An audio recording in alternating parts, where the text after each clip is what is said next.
ਨਾਨਕ ਸਿੰਘ ਦਾ novel ਮਿੱਠਾ ਮੋਹਰਾਂ ਦਾ 16ਵਾਂ ਅੰਗ। ਇਸ ਦਿਨ ਤੋਂ ਦਲੀਪ ਕੌਰ ਤੇ ਸੁਭਦਰਾ ਦੀ ਬੋਲਚਾਲ ਬੰਦ ਹੋ ਗਈ। ਦਲੀਪ ਕੌਰ ਲਈ ਬੜੀ ਔਕੜ ਬਣ ਗਈ। ਗਲੀ ਮੁਹੱਲੇ ਦੀ ਹੋਰ ਕੋਈ ਤੀਵੀਂ ਤਾਂ ਉਸ ਨਾਲ ਅੱਗੇ ਹੀ ਨਹੀਂ ਸੀ ਬੋਲਦੀ। ਸਗੋਂ ਸ਼ਕੁੰਤਲਾ ਵਰਗੀ ਪਤੀ ਵਰਤ ਦੇ ਨਾਲ ਉਹਦਾ ਨਿਆਂ ਵੇਖ ਕੇ ਤੇ ਉਹਦਾ ਲਹੂ ਰਵਾਉਣ ਵਾਲਾ ਅੰਤ ਵੇਖ ਕੇ ਤਾਂ ਗੁਆਂਢਣਾ ਉਹਨੂੰ ਉੱਥੇ ਮਾਰਨਾ ਚਾਹੁੰਦੀਆਂ ਸੀ ਜਿੱਥੇ ਪਾਣੀ ਨਾ ਮਿਲੇ। ਉਹ ਸਾਰਾ ਦਿਨ ਘਰੇ ਬੈਠੀ ਮੱਖੀਆਂ ਮਾਰਦੀ ਰਹਿੰਦੀ। ਅੱਗੇ ਤਾਂ ਜੋਗਿੰਦਰ ਸਿੰਘ ਆਉਂਦਾ ਸੀ ਤਾਂ ਦੋਵਾਂ ਦਾ ਹਾਸੇ ਠੱਠੇ ਚ ਵੇਲਾ ਚੰਗਾ ਬੀਤ ਜਾਂਦਾ ਸੀ। ਪਰ ਅੱਜ ਕੱਲ੍ਹ ਇਹਦੇ ਉਲਟੀ ਹਾਲਤ ਸੀ ਕਿ ਇਕੱਠੇ ਹੁੰਦਿਆਂ ਹੀ ਇਹਨਾਂ ਚੋਂ ਜੂਤ ਪਤਾਣ ਹੁੰਦਾ ਸੀ ਕਿ ਰੱਬ ਦੁਸ਼ਮਣ ਨਾਲ ਵੀ ਨਾ ਕਰਾਵੇ। ਜੋਗਿੰਦਰ ਸਿੰਘ ਨੇ ਕੁਝ ਚਿਰ ਤੋਂ ਪੈਸੇ ਧੇਲੇ ਵੱਲੋਂ ਹੱਥ ਖਿੱਚ ਲਿਆ ਸੀ। ਤਦ ਤੋਂ ਹੀ ਦਲੀਪ ਕੌਰ ਨੂੰ ਪਤੀ ਦੇ ਖੀਸੇ ਫੋਲਣ ਦੀ ਆਦਤ ਪੈ ਗਈ ਸੀ।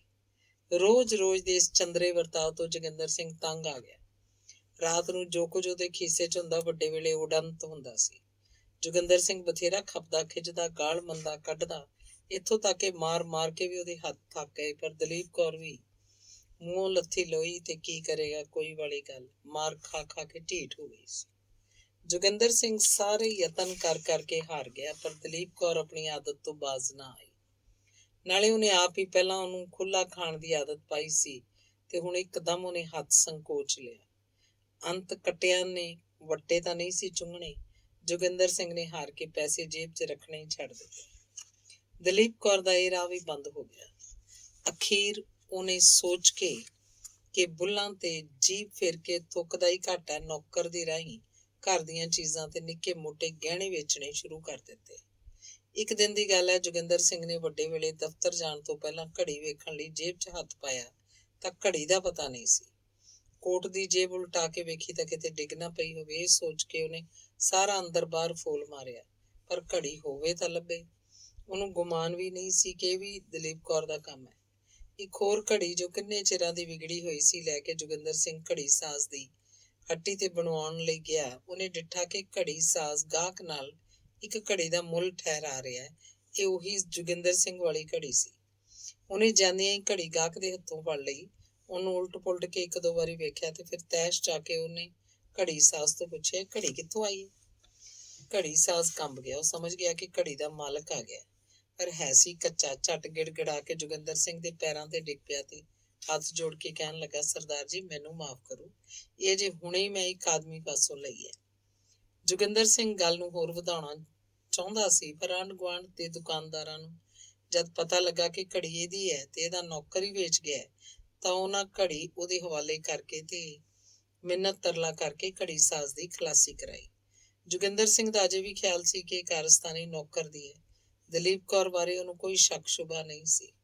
ਭੱਜਿਆ ਘਰ ਗਿਆ। ਦਲੀਪ ਕੌਰ ਇਸ ਵੇਲੇ ਗਲੀ ਵਿੱਚ ਕਿਸੇ ਕੰਮ ਗਈ ਹੋਈ ਸੀ ਤੇ ਨੌਕਰ ਪਰਨੇ ਨਾਲ ਬਾਰੀਆਂ ਦੇ ਸ਼ੀਸ਼ੇ ਸਾਫ਼ ਕਰ ਰਿਹਾ ਸੀ। ਉਹਨੇ ਬੈਠਕ ਵੱਲ ਜਾਂਦਿਆਂ ਹੋਇਆਂ ਇਸ਼ਾਰੇ ਨਾਲ ਉਹਨੂੰ ਅੰਦਰ ਸੱਦਿਆ। ਨੌਕਰ ਨੇ ਜਿਉਂ ਹੀ ਸਿਰ ਚੁੱਕ ਕੇ ਮਾਲਕ ਦੀਆਂ ਅੱਖਾਂ ਵੱਲ ਵੇਖਿਆ, ਉਹਦੀਆਂ ਲੱਤਾਂ ਥਰ ਕੰਬਣ ਲੱਗ ਪਈਆਂ। ਅੰਦਰ ਜਾਣ ਸਾਰ ਜੋਗਿੰਦਰ ਸਿੰਘ ਨੇ ਬਿਨਾਂ ਕੁਝ ਕਹੇ ਸੁਣੇ ਬੈਂਤ ਫੜ ਕੇ ਕਾੜ ਉਹਨੂੰ ਜੜਨੇ ਸ਼ੁਰੂ ਕਰਤੇ ਤੇ ਬੋਲਿਆ, ਸਭ ਕੁਝ ਸੱਚੋ ਸੱਚ ਦੱਸ ਦੇ, ਨਹੀਂ ਤਾਂ ਅੱਜ ਤੇਰੀ ਖੱਲ ਉਧੇੜ ਕੇ ਛੱਡਾਂਗਾ। 3-4 ਬੈਂਤ ਪੈਣ ਤੋਂ ਬਾਅਦ ਹੀ ਨੌਕਰ ਸਭ ਕੁਝ ਬਕ ਪਿਆ ਤੇ ਉਹਨੇ ਅਲਫ ਤੋਂ ਯੇ ਤੱਕ ਸਾਰਾ ਬਿਰਤਾਂਤ ਸੁਣਾ ਦਿੱਤਾ। ਜੋਗਿੰਦਰ ਸਿੰਘ ਨੂੰ ਉਹਦੀ ਜ਼ਬਾਨੀ ਪਤਾ ਲੱਗਾ ਕਿ ਘੜੀ ਤੋਂ ਛੁੱਟ ਦਲੀਪ ਕੌਰ ਉਹਦੇ ਇਸ ਤੋਂ ਪਹਿਲਾਂ ਕਈ ਹੋਰ ਛੋਟੇ ਮੋਟੇ ਗਹਿਣੇ ਵੀ ਇਸੇ ਰਾਹੀਂ ਵੇਚ ਚੁੱਕੀ ਹੈ, ਜੋ ਉਹ ਫਲਾਣੇ ਆਦਮੀ ਪਾਸੇ ਇੰਨੇ ਮੁੱਲ ਤੋਂ ਵੇਚੇ ਗਏ ਹਨ। ਦਲੀਪ ਕੌਰ ਨੇ ਭਾਵੇਂ ਆਪਣੇ ਵੱਲੋਂ ਬੜੀ ਪਕਿਆਈ ਤੇ ਚੌਕਸੀ ਨਾਲ ਇਹ ਕਾਰੇ ਕੀਤੇ ਸੀ, ਪਰ ਭੁੰਨਿਆ ਗੰਢਾ ਤੇ ਮੁੰਨਿਆ ਜੋਗੀ ਕਦ ਲੁਕਿਆ ਰਹਿ ਸਕਦਾ ਹੈ। ਨੌਕਰ ਦੇ ਡੜਿਆਉਣ ਦੀ ਆਵਾਜ਼ ਸੁਣ ਕੇ ਦੌੜੀ ਦਲੀਪ ਕੌਰ ਉੱਪਰ ਆਈ ਤੇ ਬੈਠਕ ਚ ਵੜਦੇ ਹੀ ਉਹਨੂੰ ਸਾਰੀ ਗੱਲ ਦਾ ਪਤਾ ਲੱਗ ਗਿਆ। ਇਸ ਵੇਲੇ ਜੋਗਿੰਦਰ ਸਿੰਘ ਦੀਆਂ ਅੱਖਾਂ ਅੱਗ ਭਰਾ ਰਹੀਆਂ ਸਨ। ਉਹ ਨੌਕਰ ਵੱਲੋਂ ਹਟ ਕੇ ਦਲੀਪ ਕੌਰ ਤੇ ਟੁੱਟ ਪਿਆ। ਅੱਜ ਦੀ ਮਾਰ ਨੇ ਉਦਣ ਵਾਲੀ ਸ਼ਕੁੰਤਲਾ ਦੀ ਮਾਰ ਨੂੰ ਵੀ ਮਾਤ ਪਾ ਦਿੱਤਾ। ਫਰਕ ਕੇਵਲ ਇੰਨਾ ਸੀ ਕਿ ਸ਼ਕੁੰਤਲਾ ਬਿਮਾਰ ਤੇ ਦੁਬਲੀ ਹੋਣ ਕਰਕੇ ਬੇਹੋਸ਼ ਹੋ ਗਈ ਸੀ, ਪਰ ਦਲੀਪ ਕੌਰ ਦੇ ਪਿੰਡੇ ਤੇ ਦੂਰਾ ਤੀਰਾ ਮਾਸ ਸੀ, ਜਿਸ ਕਰਕੇ ਉਹਨੂੰ ਸਹਿ ਗਈ। ਪਤੀ ਦੀ ਜ਼ਬਾਨੀ ਜਦ ਦਲੀਪ ਕੌਰ ਨੂੰ ਆਪਣੇ ਪਾ ਜੁਗੜੇ ਦਾ ਪਤਾ ਲੱਗਾ ਤਾਂ ਉਹ ਸ਼ਰਮਿੰਦੀ ਹੋਣ ਦੇ ਥਾਂ ਸਗੋਂ ਕੜਕ ਕੇ ਬੋਲੀ, ਬਸ ਹੁਣ ਮਾਰ ਲਿਆ ਜੇ, ਫੇਰ ਮਾਰੋਗੇ ਤੇ ਯਾਦ ਰੱਖੋਗੇ ਮੇਰੇ ਗਹਿਣੇ ਸਨ, ਮੈਂ ਵੇਚੇ ਨੇ, ਕਿਸੇ ਦਾ ਕੁਝ ਨਹੀਂ ਲਿਆ। ਤੇਰੇ ਗਹਿਣੇ ਸਨ, ਤੂੰ ਮਾਂ ਕੋਲੋਂ ਲਿਆਈ ਸੀ, ਨਾਲੇ ਘੜੀ ਵੀ ਤੇਰੀ ਸੀ। ਸ਼ੈਤਾਨ ਦੀ ਬੱਚੀਏ, ਮੈਂ ਤੇਰਾ ਲਹੂ ਨਾ ਪੀ ਲਿਆ ਤਾਂ ਆਖੀ। ਸ਼ਰਮ ਦੀ ਮਾਰੀ ਅੰਦਰ ਵੜੀ ਤੇ ਮੂਰਖ ਆਖੇ ਮੈਥੋਂ ਡਰੀ। ਮੈਂ ਆਪਣੀ ਇੱਜ਼ਤ ਨੂੰ ਵੇਖ ਕੇ ਤੇਰੀਆਂ ਠੰਡੀਆਂ ਤੱਤੀਆਂ ਸਹਾਰਦਾ ਰਹਿਣਾ ਵਾਂ ਤੇ ਤੂੰ ਸਗੋਂ ਬੇਲਗਾਮ ਹੁੰਦੀ ਜਾਨੀ ਹੈ। ਮੈਂ ਤੈਨੂੰ ਹੁਣੇ ਖਵਾਉਣਾ ਵਾਂ ਸਾਰੇ ਗਹਿਣੇ ਵੇਚ ਕੇ। ਤੇ ਝੱਟ ਹੀ ਉਹਨੇ ਦਲੀਪ ਕੌਰ ਦੇ ਖੀਸੇ ਚੋਂ ਕੁੰਜੀ ਕੱਢ ਲਈ ਤੇ ਟਰੰਕ ਖੋਲ ਕੇ ਉਸ ਵਿਚਲੀਆਂ ਚੀਜ਼ਾਂ ਨੂੰ ਉਥਲ ਪੁਥਲ ਕਰਨ ਲੱਗਾ। ਉਹਨੇ ਸਾਰੇ ਗਹਿਣੇ ਤੇ ਚਾਂਦੀ ਦੇ ਭਾਂਡੇ ਕੱਢ ਕੇ ਬਾਹਰ ਰੱਖ ਲਏ। ਫਿਰ ਉਹਨੂੰ ਖਿਆਲ ਆਇਆ ਕਿ ਵਰੀ ਦੇ ਸਿਲਮੇ ਸਤਾਰੇ ਵਾਲੇ ਕੱਪੜੇ ਵੀ ਕਿਉਂ ਨਾ ਕਾਬੂ ਕਰਾਂ। ਹੋ ਸਕਦਾ ਕੱਲ ਨੂੰ ਇਹੋ ਵੇਚਣੇ ਸ਼ੁਰੂ ਕਰ ਦੇ। ਕੱਪੜੇ ਕੱਢਦਿਆਂ ਲਾਲ ਹਲਵਾਨ ਦਾ ਇੱਕ ਸਾਲੂ ਉਹਦੀ ਨਜ਼ਰੀ ਪਿਆ। ਉਹੀ ਸਾਲੂ ਜਿਹੜਾ ਡੋਲੀਓਂ ਨਿਕਲਿਆ ਦਲੀਪ ਕੌਰ ਨੇ ਲਿਆ ਸੀ। ਉਹਦੀ ਉੱਪਰਲੀ ਤਹਿ ਤੇ ਨਜ਼ਰ ਪੈਂਦਿਆਂ ਜੋਗਿੰਦਰ ਸਿੰਘ ਨੇ ਵੇਖਿਆ ਕਿ ਉਸ ਨਾਲੋਂ ਸਵਾ ਕੁ ਗਿੱਠ ਚੌੜੀ ਤੇ 1.5 ਕੁ ਗਿੱਠ ਲੰਮੀ ਟਾਕੀ ਲੱਥੀ ਹੋਈ ਹੈ। ਉਹ ਸੋਚਣ ਲੱਗਾ, ਇਸ ਸ਼ਗਨਾਂ ਦੇ ਸਾਲੂ ਨਾਲੋਂ ਟਾਕੀ ਪਾੜਨ ਦਾ ਕੀ ਮਤਲਬ। ਸੋਚਦਿਆਂ ਨੂੰ ਇੱਕ ਐਸਾ ਖਿਆਲ ਆਇਆ ਜਿਹਨੇ ਉਲਝਣ ਨੂੰ ਕਿਸੇ ਹੱਦ ਤੱਕ ਸੁਲਝਾ ਦਿੱਤਾ। ਉਹ ਹੈਰਾਨੀ ਨਾਲ ਸੱਜੇ ਹੱਥ ਦਾ ਅੰਗੂਠਾ ਦੰਦਾਂ 'ਚ ਲੈ ਕੇ ਪਹਿਲਾਂ ਕੁਝ ਸੋਚਦਾ ਰਿਹਾ।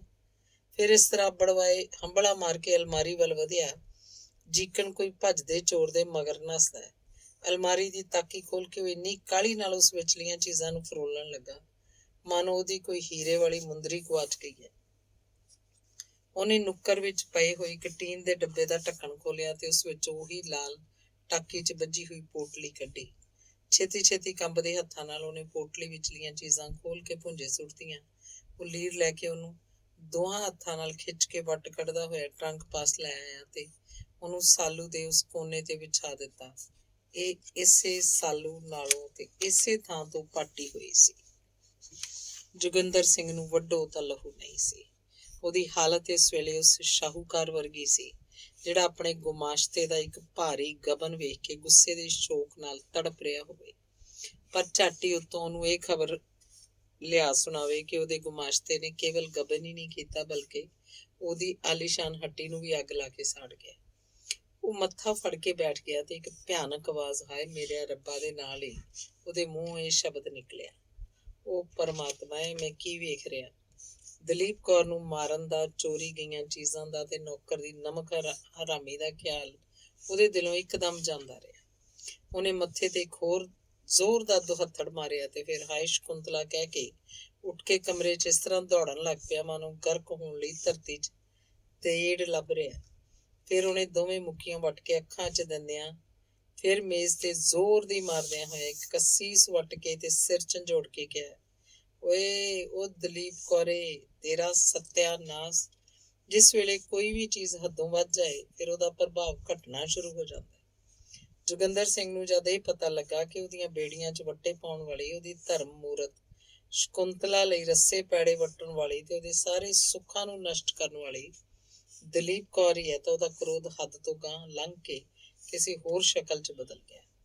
ਜਿਹੜੇ ਗਹਿਣੇ ਕੱਪੜੇ ਉਹਨੇ ਟਰੰਕ 'ਚੋਂ ਕੱਢੇ ਸੀ ਉਹ ਜਿੱਥੇ ਪਏ ਸੀ ਉੱਥੇ ਹੀ ਪਏ ਰਹੇ। ਨਾ ਹੀ ਉਹਨੇ ਇਸ ਬਾਬਤ ਦਲੀਪ ਕੌਰ ਤੋਂ ਕੁਝ ਹੋਰ ਪੁੱਛਿਆ। ਉਹਦੇ ਅੰਦਰ ਇਸ ਵੇਲੇ ਇੱਕ ਤਰ੍ਹਾਂ ਦਾ ਬਰੂਦ ਫਟ ਰਿਹਾ ਸੀ। ਉਹ ਪਾਗਲਾਂ ਵਾਂਗ ਉੱਠ ਕੇ ਬਾਹਰ ਨਿਕਲ ਗਿਆ। ਉਹਦੀ ਅਕਲ ਇਸ ਵੇਲੇ ਬਿਲਕੁਲ ਕੰਮ ਨਹੀਂ ਸੀ ਕਰ ਰਹੀ ਤੇ ਨਾ ਹੀ ਉਹਨੂੰ ਕੋਈ ਪਤਾ ਸੀ ਕਿ ਕਿੱਧਰ ਜਾ ਰਿਹਾ ਤੇ ਕੀ ਕਰ ਰਿਹਾ। ਅੰਗ 17ਵਾਂ। ਘਰੋਂ ਨਿਕਲ ਕੇ ਜੋਗਿੰਦਰ ਸਿੰਘ ਬਾਹਰ ਇੱਕ ਖੁੱਲੇ ਮੈਦਾਨ 'ਚ ਚਲਾ ਗਿਆ।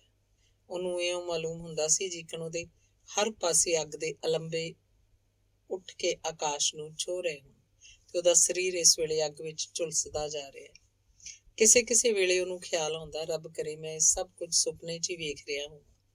ਪਰ ਜਦੋਂ ਆਪਣੇ ਅੱਗੇ ਪਿੱਛੇ ਨਜ਼ਰ ਮਾਰ ਕੇ ਇਸ ਘਟਨਾ ਨੂੰ ਸੁਪਨਾ ਨਹੀਂ ਸਗੋਂ ਸੱਚਮੁੱਚ ਵਾਪਰ ਰਹੀ ਵੇਖਦਾ ਤਾਂ ਉਹਦੇ ਲੂੰ 'ਚ ਹਜ਼ਾਰਾਂ ਠੋਇਆਂ ਦੇ ਡੰਗ ਦੀ ਪੀੜ ਹੋਣ ਲੱਗ ਪੈਂਦੀ। ਉਹਨੂੰ ਆਪਣੇ ਆਪ ਨੂੰ ਪਤਾ ਨਹੀਂ ਕਿ ਕਿੰਨਾ ਕੁ ਚਿਰ ਉਹ ਇਸੇ ਹਾਲਤ ਵਿੱਚ ਫਿਰਦਾ ਰਿਹਾ। ਜਦ ਉਹਦੇ ਖਿਆਲਾਂ ਦਾ ਝੱਖੜ ਰਤਾ ਥੰਮਿਆ ਤਾਂ ਉਹਨੇ ਜੇਬ 'ਚੋਂ ਘੜੀ ਕੱਢ ਕੇ ਵਕਤ ਵੇਖਿਆ। ਇਸ ਵੇਲੇ 9:30 ਵੱਜ ਚੁੱਕੇ ਸਨ। ਹਨੇਰਾ ਇੰਨਾ ਸੀ ਕਿ ਹੱਥ ਤੇ ਹੱਥ ਮਾਰਿਆ ਨਹੀਂ ਸੀ ਲੱਭਦਾ।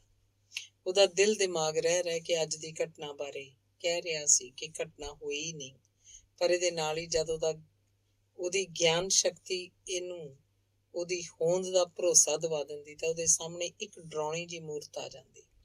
ਇਹ ਮੂਰਤ ਦਲੀਪ ਕੌਰ ਦੀ ਨਹੀਂ, ਉਹ ਇੱਕ ਰਾਕਸ਼ਣੀ ਦੇ ਰੂਪ 'ਚ ਬਦਲ ਗਈ ਹੈ। ਉਹਦੇ ਪੈਰ ਜ਼ਮੀਨ ਨਾਲ ਤੇ ਸਿਰ ਅਸਮਾਨ ਨਾਲ ਹੈ। ਉਹਦੇ ਮੂੰਹ 'ਚੋਂ ਅੱਗ ਦੀਆਂ ਲਾਟਾਂ ਤੇ ਲਹੂ ਦੇ ਪਰਨਾਲੇ ਨਿਕਲ ਰਹੇ ਹਨ ਤੇ ਉਹਦੇ ਹੱਥ 'ਚ ਲਹੂ ਦਾ ਲਿਬੜਿਆ ਹੋਇਆ ਇੱਕ ਛੁਰਾ ਜਿਹਨੂੰ ਤਾਣ ਕੇ ਉਸ ਵੱਲ ਇਸ ਤਰ੍ਹਾਂ ਉਲਰੀ ਆ ਰਹੀ ਹੈ ਮਾਨੋ ਪਲ ਵਿੱਚ ਹੀ ਛੁਰਾ ਉਹਦੀ ਛਾਤੀ ਚੋਂ ਪਾਰ ਕਰਦੀ ਹੋਈ ਉਹਦਾ ਕਲੇਜਾ ਕੱਢ ਕੇ ਖਾ ਲਏਗੀ ਤੇ ਉਹਦੀ ਰੱਤ ਦੀ ਬਾਟੀ ਭਰ ਕੇ ਪੀ ਲਏਗੀ। ਇਹਦੇ ਨਾਲ ਹੀ ਮਾਸੂਮ ਤੇ ਭੋਲੀ ਭਾਲੀ ਸ਼ਕੁੰਤਲਾ ਦਾ ਡਰ ਨਾਲ ਪੀਲਾ ਭੂਖ ਹੋਇਆ ਚਿਹਰਾ ਉਹਦੇ ਸਾਹਮਣੇ ਆਉਂਦਾ, ਜਿਹਦੀਆਂ ਅੱਖਾਂ ਵਿੱਚ ਚਮਕਦਾਰ ਤੇ ਬਲੌਰੀ ਅੱਖਾਂ 'ਚ ਅਥਾਹ ਪ੍ਰੇਮ, ਡਰ ਤੇ ਸ਼ਾਂਤੀ ਦਾ ਪਾਣੀ ਡਲਕ ਰਿਹਾ ਸੀ। ਉਹ ਇੱਕ ਵਾਰੀ ਇਸ ਤਰ੍ਹਾਂ ਇਹਦੇ ਮੂੰਹ ਵੱਲ ਤੱਕਦੀ ਮਾਨੋ ਰਹਿਮ ਦੀ ਭਿੱਖਿਆ ਮੰਗ ਰਹੀ ਹੈ। ਹਾਏ ਵੀ ਦੋਸ਼ੀ ਤੇ ਫਿਰ ਰਹਿਮ ਦੀ ਭਿੱਖਿਆ। ਇਸੇ ਵੇਲੇ ਉਹ ਵੇਖਦਾ ਕਿ ਕਾਲੇ ਬੱਦਲਾਂ ਵਾਂਗ ਗਰਜਦੀ ਹੋਈ ਉਹੀ ਭਿਆਨਕ ਰਾਖਸ਼ਣੀ ਨੇ ਉਸੇ ਲਹੂ ਭਰੇ ਛੁਰੇ ਦੇ ਵਾਰ ਨਾਲ ਸ਼ਕੁੰਤਲਾ ਦਾ ਸੱਥਰ ਲਾ ਦਿੱਤਾ ਤੇ ਉਸਦੀ ਅੱਧ ਕੁੱਠੀ ਲੋਥ ਘੱਟੇ 'ਚ ਚੋਖਾ ਚਿਰ ਲੁੱਛਣ ਤੋਂ ਬਾਅਦ ਠੰਡੀ ਹੋ ਜਾਂਦੀ ਹੈ। ਜੋਗਿੰਦਰ ਸਿੰਘ ਇਹ ਭਿਆਨਕ ਨਜ਼ਾਰੇ ਵੇਖ ਨਹੀਂ ਸੀ ਸਕਦਾ, ਵੇਖਣਾ ਵੀ ਨਹੀਂ ਚਾਹੁੰਦਾ। ਉਹਨੇ ਇੱਕ ਵਾਰੀ ਜ਼ੋਰ ਦੀ ਸਿਰ ਹਿਲਾਉਣਿਆ ਤੇ ਇਹਨਾਂ ਖਿਆਲਾਂ ਤੋਂ ਪਿੱਛਾ ਛੁਡਾ ਕੇ ਕਿਸੇ ਹੋਰ ਪਾਸੇ ਲੱਗਣ ਲਈ ਆਪਣੇ ਲਈ ਆਪਣੇ ਆਪ ਨੂੰ ਸੰਭਾਲਿਆ। ਉਹ ਤੇਜ਼ ਕਦਮ ਪੁੱਟਦਾ ਬਾਜ਼ਾਰ ਵੱਲ ਤੁਰ ਪਿਆ। ਮੈਂ ਇਸੇ ਹਨੇਰੇ ਨੂੰ ਸੁੰਨਸਾਨ ਮੈਦਾਨ 'ਚ ਕਿਉਂ ਫਿਰ ਰਿਹਾ, ਇਸ ਗੱਲ ਦਾ ਉਹਨੂੰ ਖਿਆਲ ਹੀ ਨਹੀਂ ਸੀ। ਉਹ ਸੁਪਨੇ ਵਾਂਗ ਹੀ ਇਹ ਸਭ ਕੁਝ ਕਰ ਰਿਹਾ ਸੀ।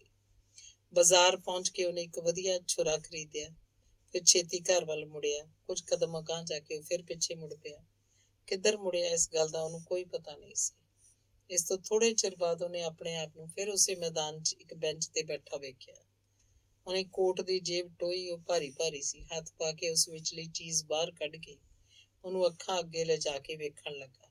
ਇਹ ਸ਼ਰਾਬ ਦੀ ਇੱਕ ਅਧਵਾੜ ਸੀ। ਉਹਨੂੰ ਪਤਾ ਵੀ ਨਾ ਲੱਗਾ ਕਿਹੜੇ ਵੇਲੇ ਬੋਤਲ ਖਰੀਦੀ, ਕਿਹੜੇ ਵੇਲੇ ਮੁੜ ਇੱਥੇ ਆ ਗਿਆ। ਛੁਰੇ ਦੀ ਨੋਕ ਨਾਲ ਉਹਨੇ ਬੋਤਲ ਦਾ ਕਾਕ ਲਾ ਸੁੱਟਿਆ, ਫਿਰ ਉਹਨੂੰ ਇੱਕ ਵਾਰ ਹੀ ਮੂੰਹ ਨਾਲ ਲਾ ਕੇ ਗਟ ਪੀ ਗਿਆ ਤੇ ਖਾਲੀ ਬੋਤਲ ਨੂੰ ਉਲਾਰ ਕੇ ਇੱਕ ਪਾਸੇ ਸੁੱਟਦਾ ਹੋਇਆ ਬੈਂਚ ਤੋਂ ਉੱਠ ਕੇ ਖਲੋਤਾ। ਇੱਕ ਵਾਰਗੀ ਇੰਨੀ ਬਹੁਤੀ ਸ਼ਰਾਬ ਤੇ ਫਿਰ ਖਾਲੀ ਕਲੇਜੇ ਉਹਨੇ ਕਦੇ ਅੱਗੇ ਪੀਤੀ ਨਹੀਂ ਸੀ। ਉਹਦਾ ਕਲੇਜਾ ਸੜਨ ਲੱਗ ਪਿਆ। ਹੋਰ ਕੋਈ ਦਿਨ ਹੁੰਦਾ ਤਾਂ ਉਹ ਇਸ ਸੜਨ ਨੂੰ ਸਹਾਰ ਨਾ ਸਕਦਾ, ਪਰ ਅੱਜ ਇਸ ਨਾਲ ਹਜ਼ਾਰਾਂ ਗੁਣਾ ਵੱਧ ਸੜਨ ਉਹਦੇ ਅੰਦਰ ਅੱਗੇ ਹੀ ਮੌਜੂਦ ਸੀ। ਫਿਰ ਅੱਗ ਨੂੰ ਅੱਗ ਨੇ ਕੀ ਸਾੜਨਾ ਸੀ। ਛੁਰਾ ਉਹਨੇ ਕੋਟ ਦੀ ਜੇਬ 'ਚ ਪਾਇਆ ਹੋਇਆ ਸੀ। ਉਹਨੂੰ ਕੱਢ ਕੇ ਉਹਦੀ ਤੇਜ਼ ਧਾਰ ਤੇ ਅੰਗੂਠਾ ਫੇਰਦਾ ਹੋਇਆ ਇਸ ਤਰ੍ਹਾਂ ਬੜਬੜਾਉਣ ਲੱਗਾ, ਪਾਪਣੇ ਬੁੱਕਲ ਦੀ ਇਹ ਸੱਪਣੀਏ, ਇੰਨਾ ਧਰੋ, ਇੰਨਾ ਜਾਲ, ਹੈਂਸਿਆਰੀਏ, ਤੂੰ ਬੇਸ਼ੱਕ ਮੇਰਾ ਲਹੂ ਪੀ ਲੈਂਦੀ ਹੋ, ਮੈਂ ਪਾਪੀ ਸਾਂ, ਗੁਨਾਹਗਾਰ ਸਾਂ, ਮੈਨੂੰ ਮੇਰੇ ਕੀਤੇ ਦੀ ਵੱਧ ਤੋਂ ਵੱਧ ਸਜ਼ਾ ਮਿਲਦੀ। ਮੈਂ ਖੁਸ਼ ਸਾਂ, ਪਰ ਸ਼ਕੁੰਤਲਾ ਮੇਰੀ ਉਹ ਭੁੱਬਾਂ ਮਾਰ ਕੇ ਰੋਣ ਲੱਗ ਪਿਆ ਤੇ ਸ਼ਰਾਬ ਦੀ ਲੋਰ 'ਚ ਪਤਾ ਨਹੀਂ ਕਿੰਨਾ ਚਿਰ ਰੋਂਦਾ ਰਿਹਾ। ਨਾਲ ਹੀ ਛੁਰੇ ਦੀ ਧਾਰ ਤੇ ਉਸੇ ਤਰ੍ਹਾਂ ਦਬ ਅੰਗੂਠਾ ਫੇਰੀ ਜਾਂਦਾ ਸੀ। ਅਚਾਨਕ ਹੀ ਉਹਦੇ ਅੰਗੂਠੇ ਨੂੰ ਥੋੜਾ ਜਿਹਾ ਚੀਰ ਆ ਗਿਆ ਤੇ ਇਹਦੇ ਨਾਲ ਹੀ ਉਹਦਾ ਰੋਣਾ ਵੀ ਬੰਦ ਹੋ ਗਿਆ। ਛੁਰੇ ਨੂੰ ਮਿਆਨ 'ਚ ਪਾ ਕੇ ਜੇਬ 'ਚ ਪਾਉਂਦਾ ਹੋਇਆ ਉਹ ਇੱਕ ਵਾਰੀ ਫੇਰ ਬੁੜਬੁੜਾਇਆ, ਲੈ ਬਦਜ਼ਾਤੇ, ਅੱਜ ਤੇਰੀ ਗਰਦਨ ਕੱਟ ਕੇ ਮੈਂ ਸ਼ਕੁੰਤਲਾ ਦਾ ਬਦਲਾ ਚੁਕਾਵਾਂਗਾ। ਤੇਰੇ ਡੱਕਰੇ ਕਰਕੇ ਵੱਡੇ ਵੇਲੇ ਜਦ ਗਲੀ ਦੇ ਕੁੱਤੇ ਇਕੱਠੇ ਹੋ ਕੇ ਤੇਰੇ ਲੋਥੜਿਆਂ ਨੂੰ ਖਾ ਰਹੇ ਹੋਣਗੇ ਤੇ ਇੱਕ ਦੂਜੇ ਪਾਸੋਂ ਖੋਣ ਲਈ ਦੰਦੀਆਂ ਵੱਢ ਕੇ ਵਹੂ ਕਰ ਰਹੇ ਹੋਣਗੇ ਤਾਂ ਮੇਰੀ ਖੁਸ਼ੀ ਦਾ ਕੋਈ ਟਿਕਾਣਾ ਨਹੀਂ ਹੋਏਗਾ। ਉੱਠ ਕੇ ਡਿੱਗਦਾ ਢਹਿੰਦਾ ਇਸ ਤਰ੍ਹਾਂ ਬਕ ਕਰਦਾ ਘਰ ਵੱਲ ਤੁਰ ਪਿਆ। ਇਸ ਵੇਲੇ ਨੇੜੇ ਦੇ ਇੱਕ ਕਾਰਖਾਨੇ ਦੀ ਘੜੀ ਤੇ 12 ਖੜਕ ਚੁੱਕੇ ਸਨ। ਅੰਗ 18। ਕੌਣੇ ਹੋਏ ਤੂੰ, ਇਸ ਤਰ੍ਹਾਂ ਪਰਾਏ ਬੂਹੇ ਅੱਗੇ ਇਕੱਠਾ ਹੋਇਆ ਪਿਆ, ਕਹਿ ਕੇ ਤੇ ਉਹਦੇ ਲੱਕ 'ਚ ਬੰਦੂਕ ਦਾ ਬੱਟ ਮਾਰ ਕੇ ਦੌਰਾ ਕਰ ਰਹੇ ਸਿਪਾਹੀ ਨੇ ਉਹਨੂੰ ਬਾਹੋਂ ਫੜ ਕੇ ਉਤਾਂਹ ਉਠਾਉਣ ਦਾ ਯਤਨ ਕੀਤਾ। ਸਿਪਾਹੀ ਨੂੰ ਇਹਦੇ ਚੋਰ ਹੋਣ ਦਾ ਸ਼ੱਕ ਸੀ, ਪਰ ਜਦ ਉਹਨੇ ਵੇਖਿਆ ਕਿ ਉਹਦਾ ਦੂਜਾ ਹੱਥ ਬੂਹੇ ਨਾਲ ਵੱਜੇ ਹੋਏ ਜੰਦਰੇ ਨੂੰ ਜਮੂਰ ਵਾਂਗ ਪਿਆ ਹੋਇਆ ਤਾਂ ਉਹਨੂੰ ਨਿਸ਼ਚਾ ਹੋ ਗਿਆ ਕਿ ਸੱਚਮੁੱਚ ਚੋਰ ਹੈ। ਸਿਪਾਹੀ ਨੇ ਇੱਕ ਜ਼ੋਰ ਦਾ ਝਟਕਾ ਦੇ ਕੇ ਉਹਨੂੰ ਖੜਾ ਕਰ ਲਿਆ। ਜਿਉਂ ਹੀ ਉਹਨੇ ਉਹਦੀ ਬਾਂਹ ਛੱਡੀ, ਉਹ ਘੜਮ ਕਰਦਾ ਭੁੰਜਿਆ ਡਿੱਗਾ। ਇਸ ਵੇਲੇ ਰਾਤ ਦੇ 2 ਵੱਜ ਚੁੱਕੇ ਸਨ। ਸਿਪਾਹੀ ਨੇ ਖੀਸੇ 'ਚੋਂ ਬੈਟਰੀ ਕੱਢ ਕੇ ਜਦ ਚਾਨਣ ਉਹਦੇ ਮੂੰਹ ਤੇ ਪਾਇਆ, ਹੈਰਾਨੀ ਨਾਲ ਉਹ ਬੌਂਦਲ ਕੇ ਰਹਿ ਗਿਆ। ਉਹਨੇ ਡਿੱਠਾ ਕਿ ਇਹ ਤਾਂ ਇਸੇ ਘਰ ਦਾ ਮਾਲਕ ਸਰਦਾਰ ਜੋਗਿੰਦਰ ਸਿੰਘ ਹੈ। ਜੋਗਿੰਦਰ ਸਿੰਘ ਦੇ ਸਾਰੇ ਕੱਪੜੇ ਗੰਦੇ ਹੋਏ ਪਏ ਸਨ ਤੇ ਸ਼ਰਾਬ ਦੀ ਬਦਬੂ ਉਹਦੇ ਮੂੰਹ ਅਜੇ ਤੱਕ ਆ ਰਹੀ ਸੀ। ਉਹਨੇ ਆਪਣਾ ਰੁੱਖ ਬਦਲ ਕੇ ਉਹਦਾ ਮੋਢਾ ਹਿਲਾਉਂਦਿਆਂ ਹੋਇਆਂ ਕਿਹਾ, ਸਰਦਾਰ ਜੀ, ਇਹ ਕੀ ਬਣਿਆ ਪਿਆ ਹੈ ਅੱਜ?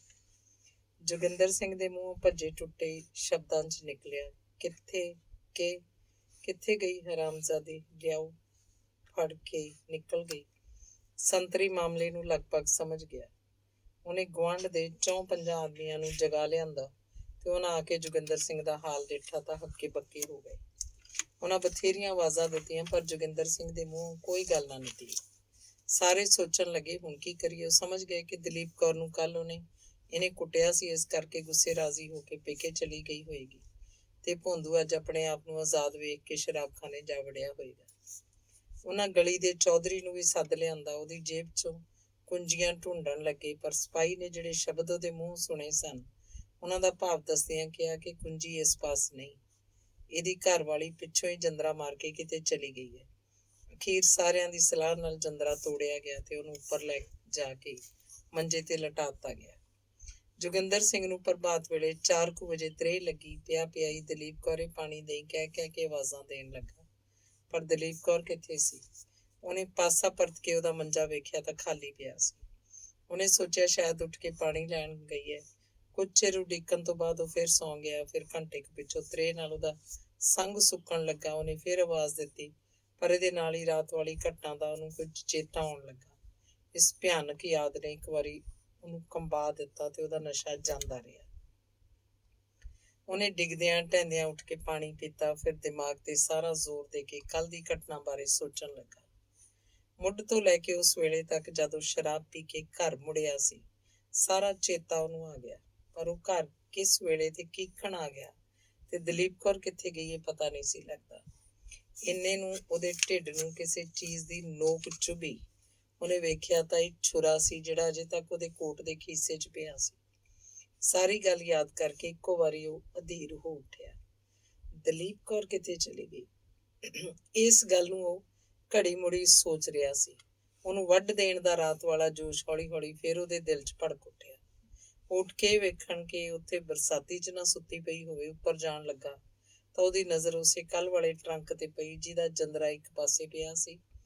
ਢੱਕਣ ਵੀ ਪੂਰੀ ਤਰ੍ਹਾਂ ਬੰਦ ਨਹੀਂ ਸੀ ਤੇ ਇਸ ਵਿੱਚ ਹਜ਼ਾਰਾਂ ਰੁਪਇਆਂ ਦਾ ਮਾਲ ਪਿਆ ਤੇ ਜੰਦਰਾ ਖੁੱਲਾ ਪਿਆ। ਇਹ ਖਿਆਲ ਕਰਕੇ ਉਹਨੇ ਟਰੰਕ ਨੂੰ ਜੰਦਰਾ ਮਾਰਤਾ ਤੇ ਉਹਨੂੰ ਚੁੱਕ ਕੇ ਇੱਕ ਪਾਸੇ ਰੱਖਣ ਲੱਗਾ।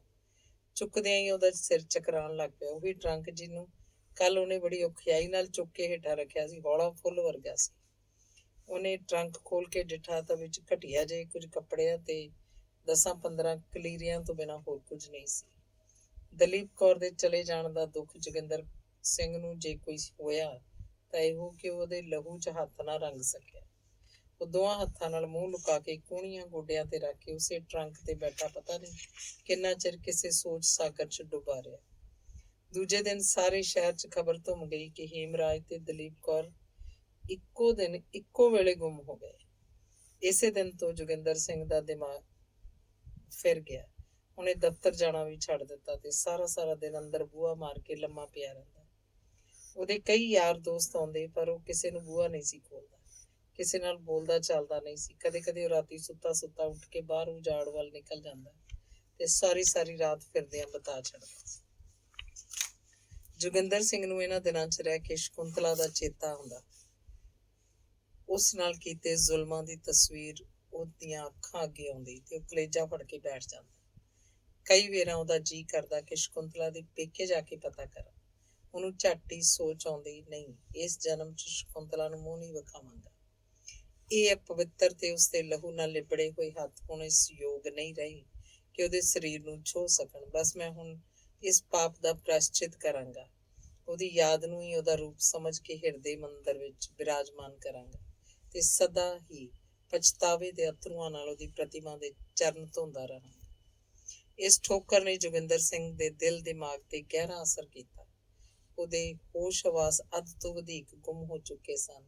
ਜਿਸ ਤਰ੍ਹਾਂ ਗੁਬਾਰੇ 'ਚ ਭਰਿਆ ਹੋਇਆ ਗੈਸ ਦਾ ਧੂੰਆਂ ਉਹਨੂੰ ਧਰਤੀ ਤੇ ਟਿਕਣ ਨਹੀਂ ਦਿੰਦਾ।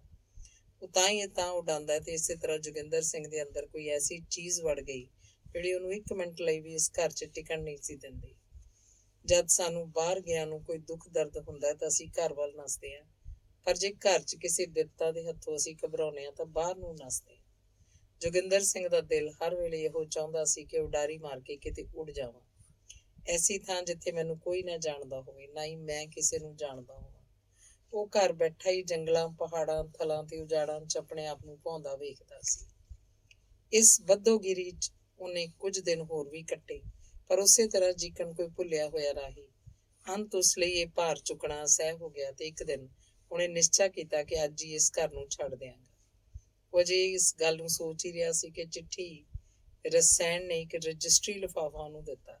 ਜੋਗਿੰਦਰ ਸਿੰਘ ਨੇ ਖੋਲ ਕੇ ਪੜ੍ਹਿਆ। ਇਸ 'ਚ ਲਿਖਿਆ ਸੀ, ਨੋਟਿਸ ਬਨਾਮ ਸਰਦਾਰ ਜੋਗਿੰਦਰ ਸਿੰਘ। श्रीमान सरदार जोगिंदर ਸਿੰਘ ਜੀ, ਆਪ ਦੀ ਇਸਤਰੀ श्रीमती ਦਲੀਪ ਕੌਰ ਨੇ ਇਹ ਮਕਾਨ ਜਿਸ ਵਿੱਚ ਆਪ ਰਹਿੰਦੇ ਹੋ ਮੁਸੰਮੀ ਹੇਮਰਾਜ ਦੀ ਮਾਰਫਤ 20 ਸਾਲ ਲਈ ਸਾਡੇ ਪਾਸ 5000 ਤੋਂ ਰਹਿਣ ਕਰ ਦਿੱਤਾ ਹੈ ਤੇ ਤਮਸਕ ਬਾਰੇ ਤਹਿਰੀਰੀ ਇਕਰਾਰ ਦੇ ਚੁੱਕੀ ਹੈ ਕਿ 1 ਮਹੀਨੇ ਦੇ ਅੰਦਰ ਅੰਦਰ ਮੇਰਾ ਪਤੀ ਮਕਾਨ ਵਿਹਲਾ ਕਰਕੇ ਉਹਦਾ ਕਬਜ਼ਾ ਦੇ ਦੇਗਾ।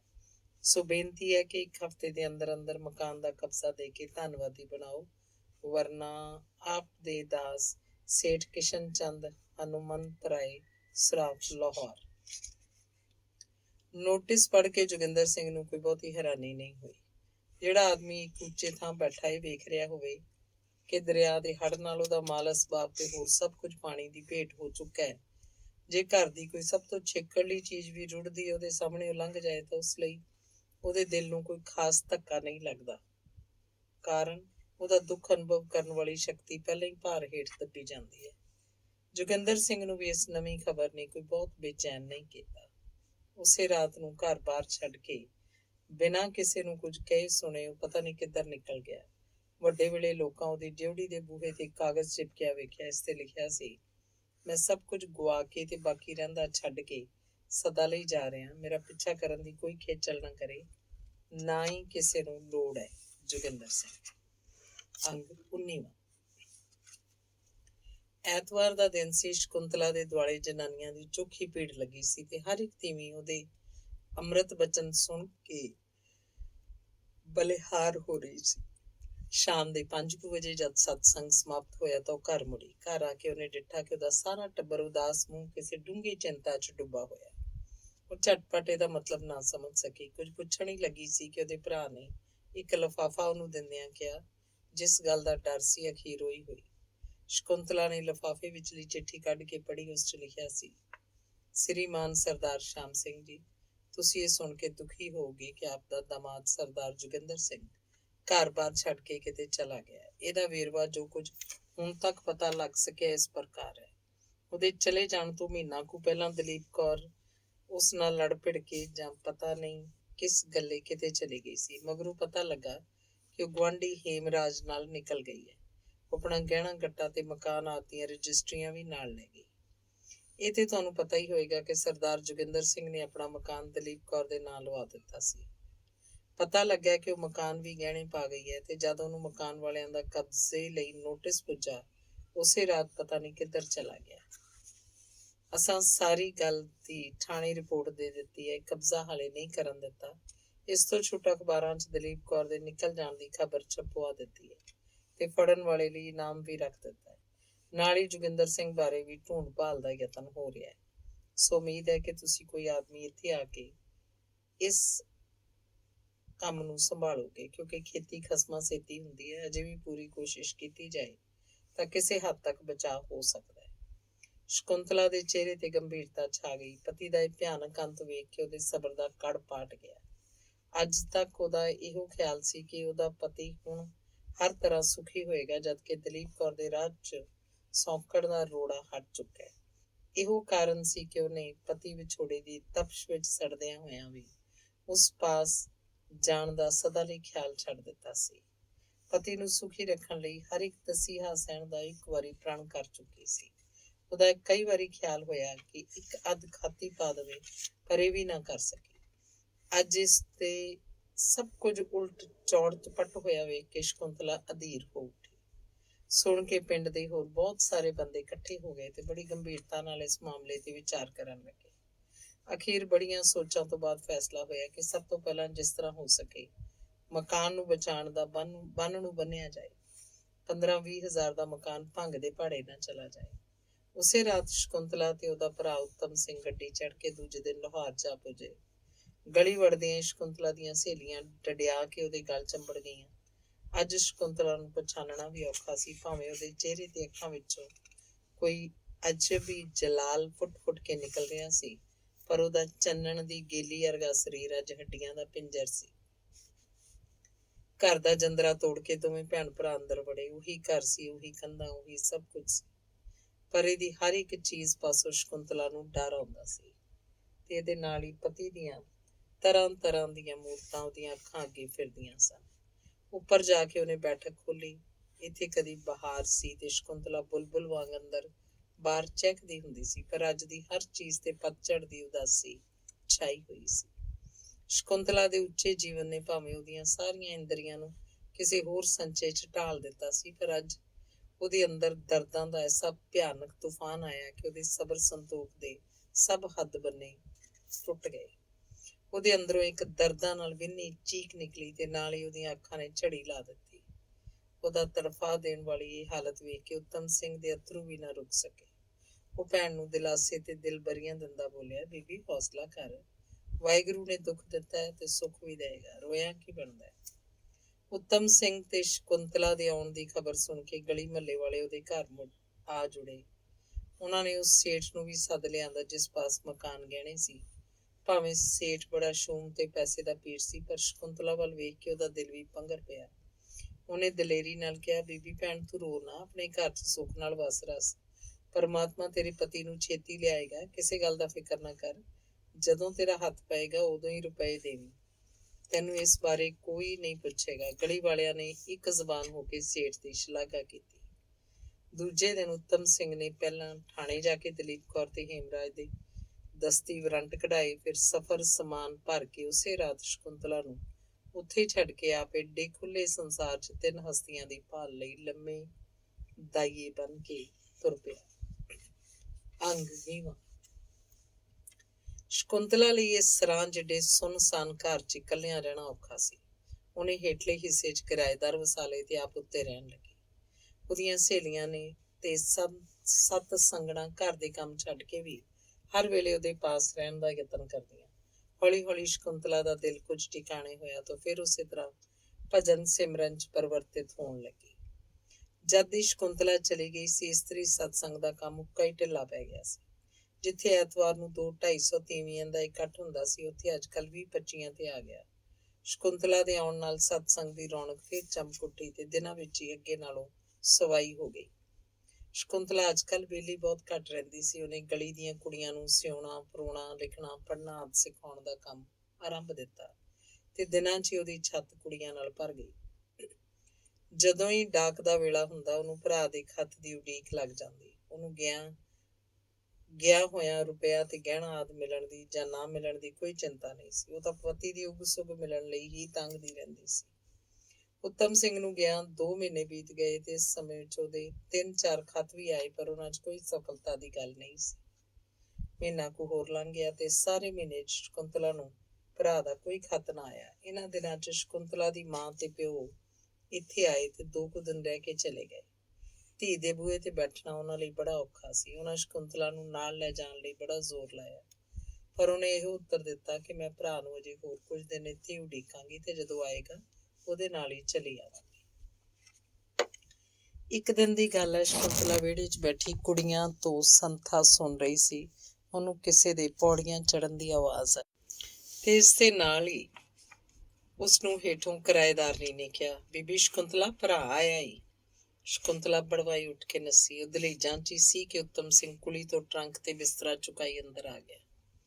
ਇਸ ਵੇਲੇ ਸ਼ਕੁੰਤਲਾ ਦਾ ਦਿਲ ਧੜਕ ਰਿਹਾ ਸੀ। ਉਹ ਪਤੀ ਬਾਰੇ ਕੋਈ ਖਬਰ ਸੁਣਨ ਲਈ ਕਾਹਲੀ ਹੋ ਰਹੀ ਸੀ। ਉੱਤਮ ਸਿੰਘ ਵੀ ਉਹਦੇ ਭਾਵ ਨੂੰ ਸਮਝ ਗਿਆ ਤੇ ਕੁਲੀ ਨੂੰ ਪੈਸੇ ਦਿੰਦਾ ਬੋਲਿਆ, ਸਰਦਾਰ ਹੋਰਾਂ ਦਾ ਕੋਈ ਪਤਾ ਤਾਂ ਨਹੀਂ ਲੱਗਾ, ਪਰ ਉਹ ਦੋਵੇਂ ਫੜੇ ਗਏ ਹੈ।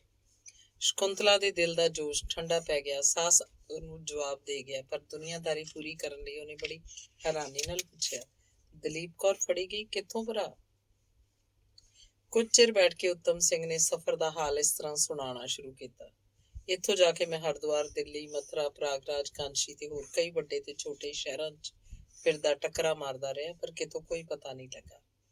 ਇਸੇ ਢੂੰਡ ਭਾਲ 'ਚ 2.5 ਮਹੀਨੇ ਬੀਤ ਗਏ। ਅਖੀਰ ਮੈਂ ਕਲਕੱਤੇ ਪਹੁੰਚਿਆ। ਇੱਕਦਮ ਇੰਨੀ ਦੂਰ ਜਾਣ ਦਾ ਕਾਰਨ ਇਹ ਸੀ ਕਿ ਮੈਨੂੰ ਉੱਥੇ ਦਲੀਪ ਕੌਰ ਦੀ ਥੋੜ੍ਹੀ ਜਿਹੀ ਸੂਹ ਮਿਲੀ ਸੀ। ਕਲਕੱਤੇ ਪਹੁੰਚ ਕੇ ਵੀ ਕਈ ਦਿਨ ਫਿਰਦਾ ਰਿਹਾ, ਪਰ ਮੈਨੂੰ ਕੋਈ ਥਾਂ ਪਤਾ ਨਾ ਲੱਗਾ। ਹਾਰ ਕੇ ਮੈਂ ਸਲਾਹ ਕੀਤੀ ਕਿ ਕੱਲ ਘਰ ਮੁੜ ਜਾਵਾਂ। ਭੱਜ ਕੇ ਤੇ ਰੇਲਾਂ ਦੇ ਸਫ਼ਰ ਕਰ ਕਰਕੇ ਮੇਰਾ ਦਿਲ ਅਕਲਕੰਦ ਆ ਗਿਆ ਸੀ। ਮੈਂ ਬਹੁਤ ਥੀਏਟਰਾਂ, ਸਿਨੇਮਿਆਂ ਤੇ ਖੇਲ ਤਮਾਸ਼ਿਆਂ ਵਿੱਚ ਹੀ ਫਿਰਦਾ ਹੁੰਦਾ ਸੀ। ਮੇਰਾ ਖਿਆਲ ਸੀ ਕਿ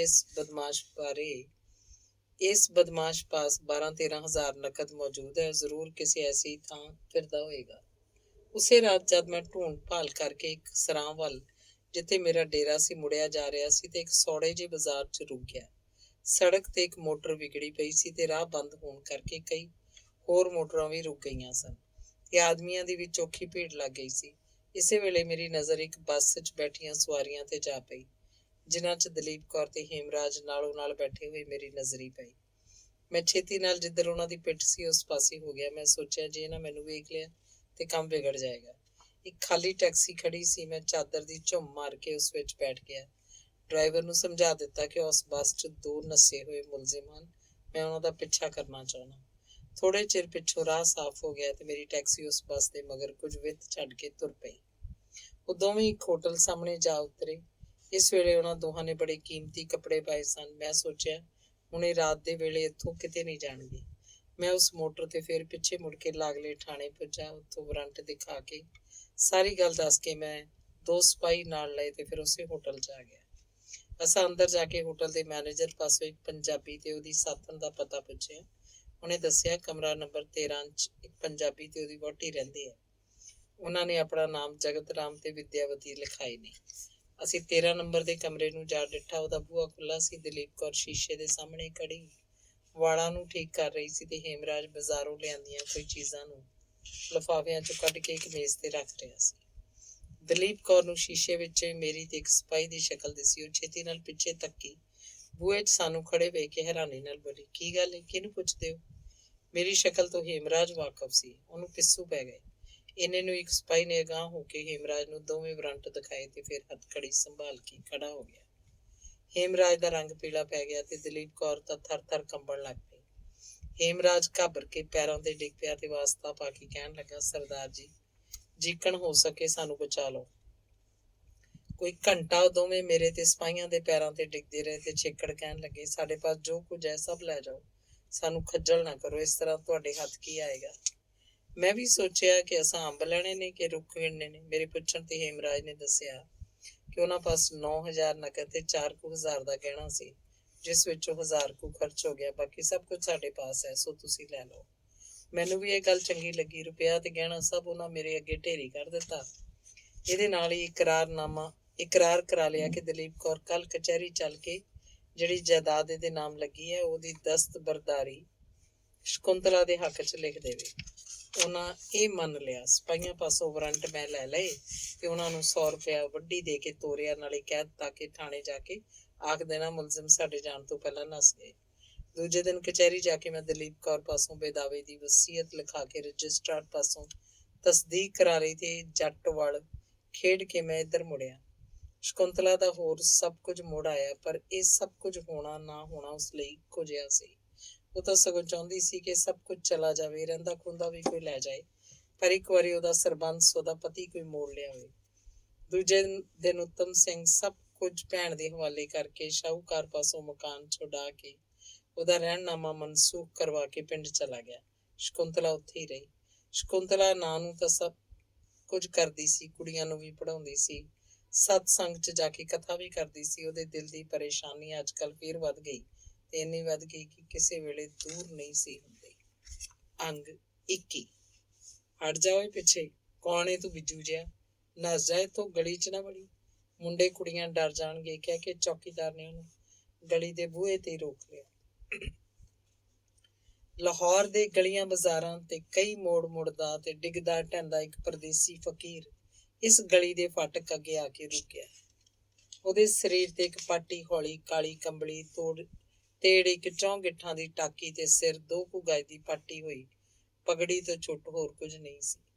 ਉਹਦੇ ਪਿੰਡੇ ਤੇ ਗੋਡੇ ਗੋਡੇ ਮੈਲ ਚੜੀ ਸੀ ਤੇ ਖੁਰ ਖੁਰ ਕੇ ਬੇਅੰਤ ਝਰੀਟਾਂ ਪਈਆਂ ਸਨ। ਉਹਦੇ ਵਾਲਾਂ ਨੂੰ ਵੇਖ ਕੇ ਵੇਰਵਾ ਕਰਨਾ ਔਖਾ ਸੀ ਕਿ ਸਿਰ ਦੇ ਕਿਹੜੇ ਆ ਤੇ ਦਾੜੀ ਦੇ ਕਿਹੜੇ ਆ। ਨਾਲ ਹੀ ਉਹਦੀ ਪਿੱਠ, ਮੱਥੇ ਤੇ ਕਿਤੋਂ ਕਿਤੋਂ ਸਿਰ ਤੇ ਇਸ ਤਰ੍ਹਾਂ ਜੁੜੇ ਹੋਏ ਸਨ ਜਿੱਕਣ ਕਿਸੇ ਨੇ ਉਹਨਾਂ ਨਾਲ ਮੋਮ ਥੱਪ ਦਿੱਤੀ। ਉਹਦਾ ਲੱਕ ਕੁਝ ਕੁੱਬਾ ਤੇ ਮੋਢਿਆਂ ਤੋਂ ਉੱਪਰ ਕਰਕੇ ਗਿੱਚੀ ਦਾ ਹੇਠਲਾ ਹਿੱਸਾ ਵੀ ਪਿੱਠ ਵੱਲੋਂ ਕੁਝ ਹੇਠਾਂ ਨੂੰ ਝੁਕਿਆ ਸੀ। ਮੂੰਹ ਇਸਦਾ ਇੰਨਾ ਡਰਾਉਣਾ ਸੀ ਕਿ ਉਸ ਵੱਲ ਤੱਕਣ ਦਾ ਹੀਆ ਨਹੀਂ ਸੀ ਪੈਂਦਾ। ਉਹਦੇ ਹੱਥ ਵਿੱਚ ਇੱਕ ਮੋਟਾ ਤੇ ਵਿੰਗਾ ਸੋਟਾ ਸੀ ਜਿਹਦੇ ਸਰੀਰ ਦਾ ਸਾਰਾ ਭਾਰ ਪਾ ਕੇ ਉਹ ਬੜੀ ਔਖ ਨਾਲ ਹੌਲੀ ਹੌਲੀ ਤੁਰਦਾ ਸੀ। ਚੌਕੀਦਾਰ ਦੀ ਫਟਕਾਰ ਸੁਣ ਕੇ ਉਹ ਠਠੰਬਰ ਕੇ ਉੱਥੇ ਖਲੋ ਗਿਆ, ਪਰ ਮੂੰਹੋਂ ਕੁਝ ਨਾ ਬੋਲਿਆ। ਕੁਝ ਚਿਰ ਇਸ ਤਰ੍ਹਾਂ ਖਲੋਤਾ ਰਿਹਾ। ਚੌਕੀਦਾਰ ਨੇ ਵੇਖਿਆ ਕਿ ਉਹਦੇ ਵਾਲਾਂ 'ਚ ਲੁਕੀਆਂ ਹੋਈਆਂ ਤੇ ਬਹੁਤ ਕੁਝ ਅੰਦਰ ਧਸੀਆਂ ਹੋਈਆਂ ਲਾਲ ਤੇ ਡਰਾਉਣੀਆਂ ਅੱਖਾਂ ਵਿੱਚ 2-3 ਤੁਪਕੇ ਪਾਣੀ ਦੇ ਡਿੱਗ ਪਏ। ਚੌਕੀਦਾਰ ਨੂੰ ਤਰਸ ਆ ਗਿਆ। ਉਹ ਸੋਚਿਆ, ਇਸ ਜੰਗਲੀ ਜਾਨਵਰ ਨੂੰ ਕੌਣ ਖੈਰ ਪਾਉਂਦਾ ਹੋਏਗਾ, ਤਾਂ ਹੀ ਭੁੱਖ ਨਾਲ ਰੋ ਰਿਹਾ। ਫਿਰ ਉਹਨੂੰ ਕਹਿਣ ਲੱਗਾ, ਜਾ ਪਰ ਛੇਤੀ ਛੇਤੀ ਮੁੜ ਆਵੇਂ, ਦੀਵੇ ਜਗੇ ਤੋਂ ਪਹਿਲਾਂ ਹੀ। ਫਕੀਰ ਜੂੰ ਦੀ ਤੋਰੇ ਤੁਰਦਾ ਗਲੀ ਚੋਂ ਲੰਘ ਗਿਆ। ਉਹ ਕਿਸੇ ਘਰ ਅੱਗੇ ਠਹਿਰਿਆ ਨਹੀਂ, ਨਾ ਹੀ ਉਹਨੇ ਕੋਈ ਆਵਾਜ਼ ਕੱਢੀ। ਜਾਂਦਾ ਜਾਂਦਾ ਇੱਕ ਆਲੀਸ਼ਾਨ ਹਵੇਲੀ ਅੱਗੇ ਜਾ ਕੇ ਰੁਕ ਗਿਆ। ਇੱਕ ਵਾਰੀ ਸਿਰ ਉਤਾਂਹ ਚੁੱਕ ਕੇ ਉਹਨੇ ਹੇਠ ਤੋਂ ਉੱਪਰ ਵੱਲ ਵੇਖਿਆ, ਇੱਕ ਵਾਰੀ ਫੇਰ ਵੇਖਿਆ। ਫਿਰ ਉਹ ਸੋਟੇ ਉੱਤੇ ਦੋਹਾਂ ਬਾਹਾਂ ਦਾ ਭਾਰ ਦੇ ਕੇ ਸਿਰ ਸੁੱਟ ਕੇ ਕਿੰਨਾ ਹੀ ਚਿਰ ਖੜੋਤਾ ਰਿਹਾ। ਫਿਰ ਸੋਟੇ ਦੇ ਇੱਕ ਹੱਥ ਦਾ ਭਾਰ ਰੱਖੀ ਹੌਲੀ ਹੌਲੀ ਹੇਠ ਵੱਲ ਨਿਉਣਾ ਸ਼ੁਰੂ ਹੋਇਆ ਤੇ ਦੂਜੇ ਹੱਥ ਦੀਆਂ 4 ਉਂਗਲਾਂ ਉਹਨੇ ਜ਼ਮੀਨ ਤੇ ਰਗੜੀਆਂ। ਫਿਰ ਹੌਲੀ ਹੌਲੀ ਆਪਣੇ ਮੱਥੇ ਤੇ ਮਲੀਆਂ।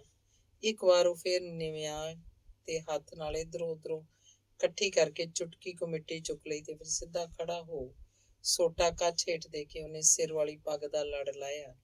ਉਹਨੂੰ ਚੌੜਾ ਕਰਕੇ ਵੇਖਿਆ, ਪਰ ਉਹਦਾ ਕੋਈ ਰਤਾ ਜਿੰਨਾ ਥਾਂ ਵੀ ਸਾਬਤ ਨਾ ਵੇਖ ਕੇ ਉਹਨੇ ਫੇਰ ਲੜ ਟੰਗ ਦਿੱਤਾ। ਕੁਛ ਦੇਰ ਮੋਰੀ ਦੇ ਕੰਢੇ ਇੱਕ ਕਾਗਜ਼ ਪਿਆ ਸੀ। ਇਹ ਕਿਸੇ ਬਾਲ ਨੇ ਆਲੂ ਛੋਲੇ ਖਾ ਕੇ ਸੁੱਟਿਆ ਮਾਲੂਮ ਹੁੰਦਾ ਸੀ। ਫਕੀਰ ਸੋਟੇ ਦੇ ਸਹਾਰੇ ਹੌਲੀ ਹੌਲੀ ਗਾਂਹ ਵਧਿਆ ਤੇ ਕੰਬਦੇ ਹੱਥਾਂ ਨਾਲ ਉਹਨੇ ਕਾਗਜ਼ ਚੁੱਕ ਕੇ ਹੱਥ ਵਾਲੀ ਮਿੱਟੀ, ਜਿਹੜੀ ਮੁੜਕੇ ਨਾਲ ਅੱਧੀ ਕੁ ਉਹਦੇ ਹੱਥ ਨਾਲ ਲਿਪੀ ਗਈ ਸੀ, ਕਾਗਜ਼ 'ਚ ਪਾ ਲਈ ਤੇ ਉਹਨੂੰ ਮਰੋੜ ਕੇ ਪੱਗ 'ਚ ਟੁੰਗ ਲਿਆ। ਫਿਰ ਉਹ ਪਿਛਲੀ ਪੈਰੀ ਮੁੜ ਪਿਆ।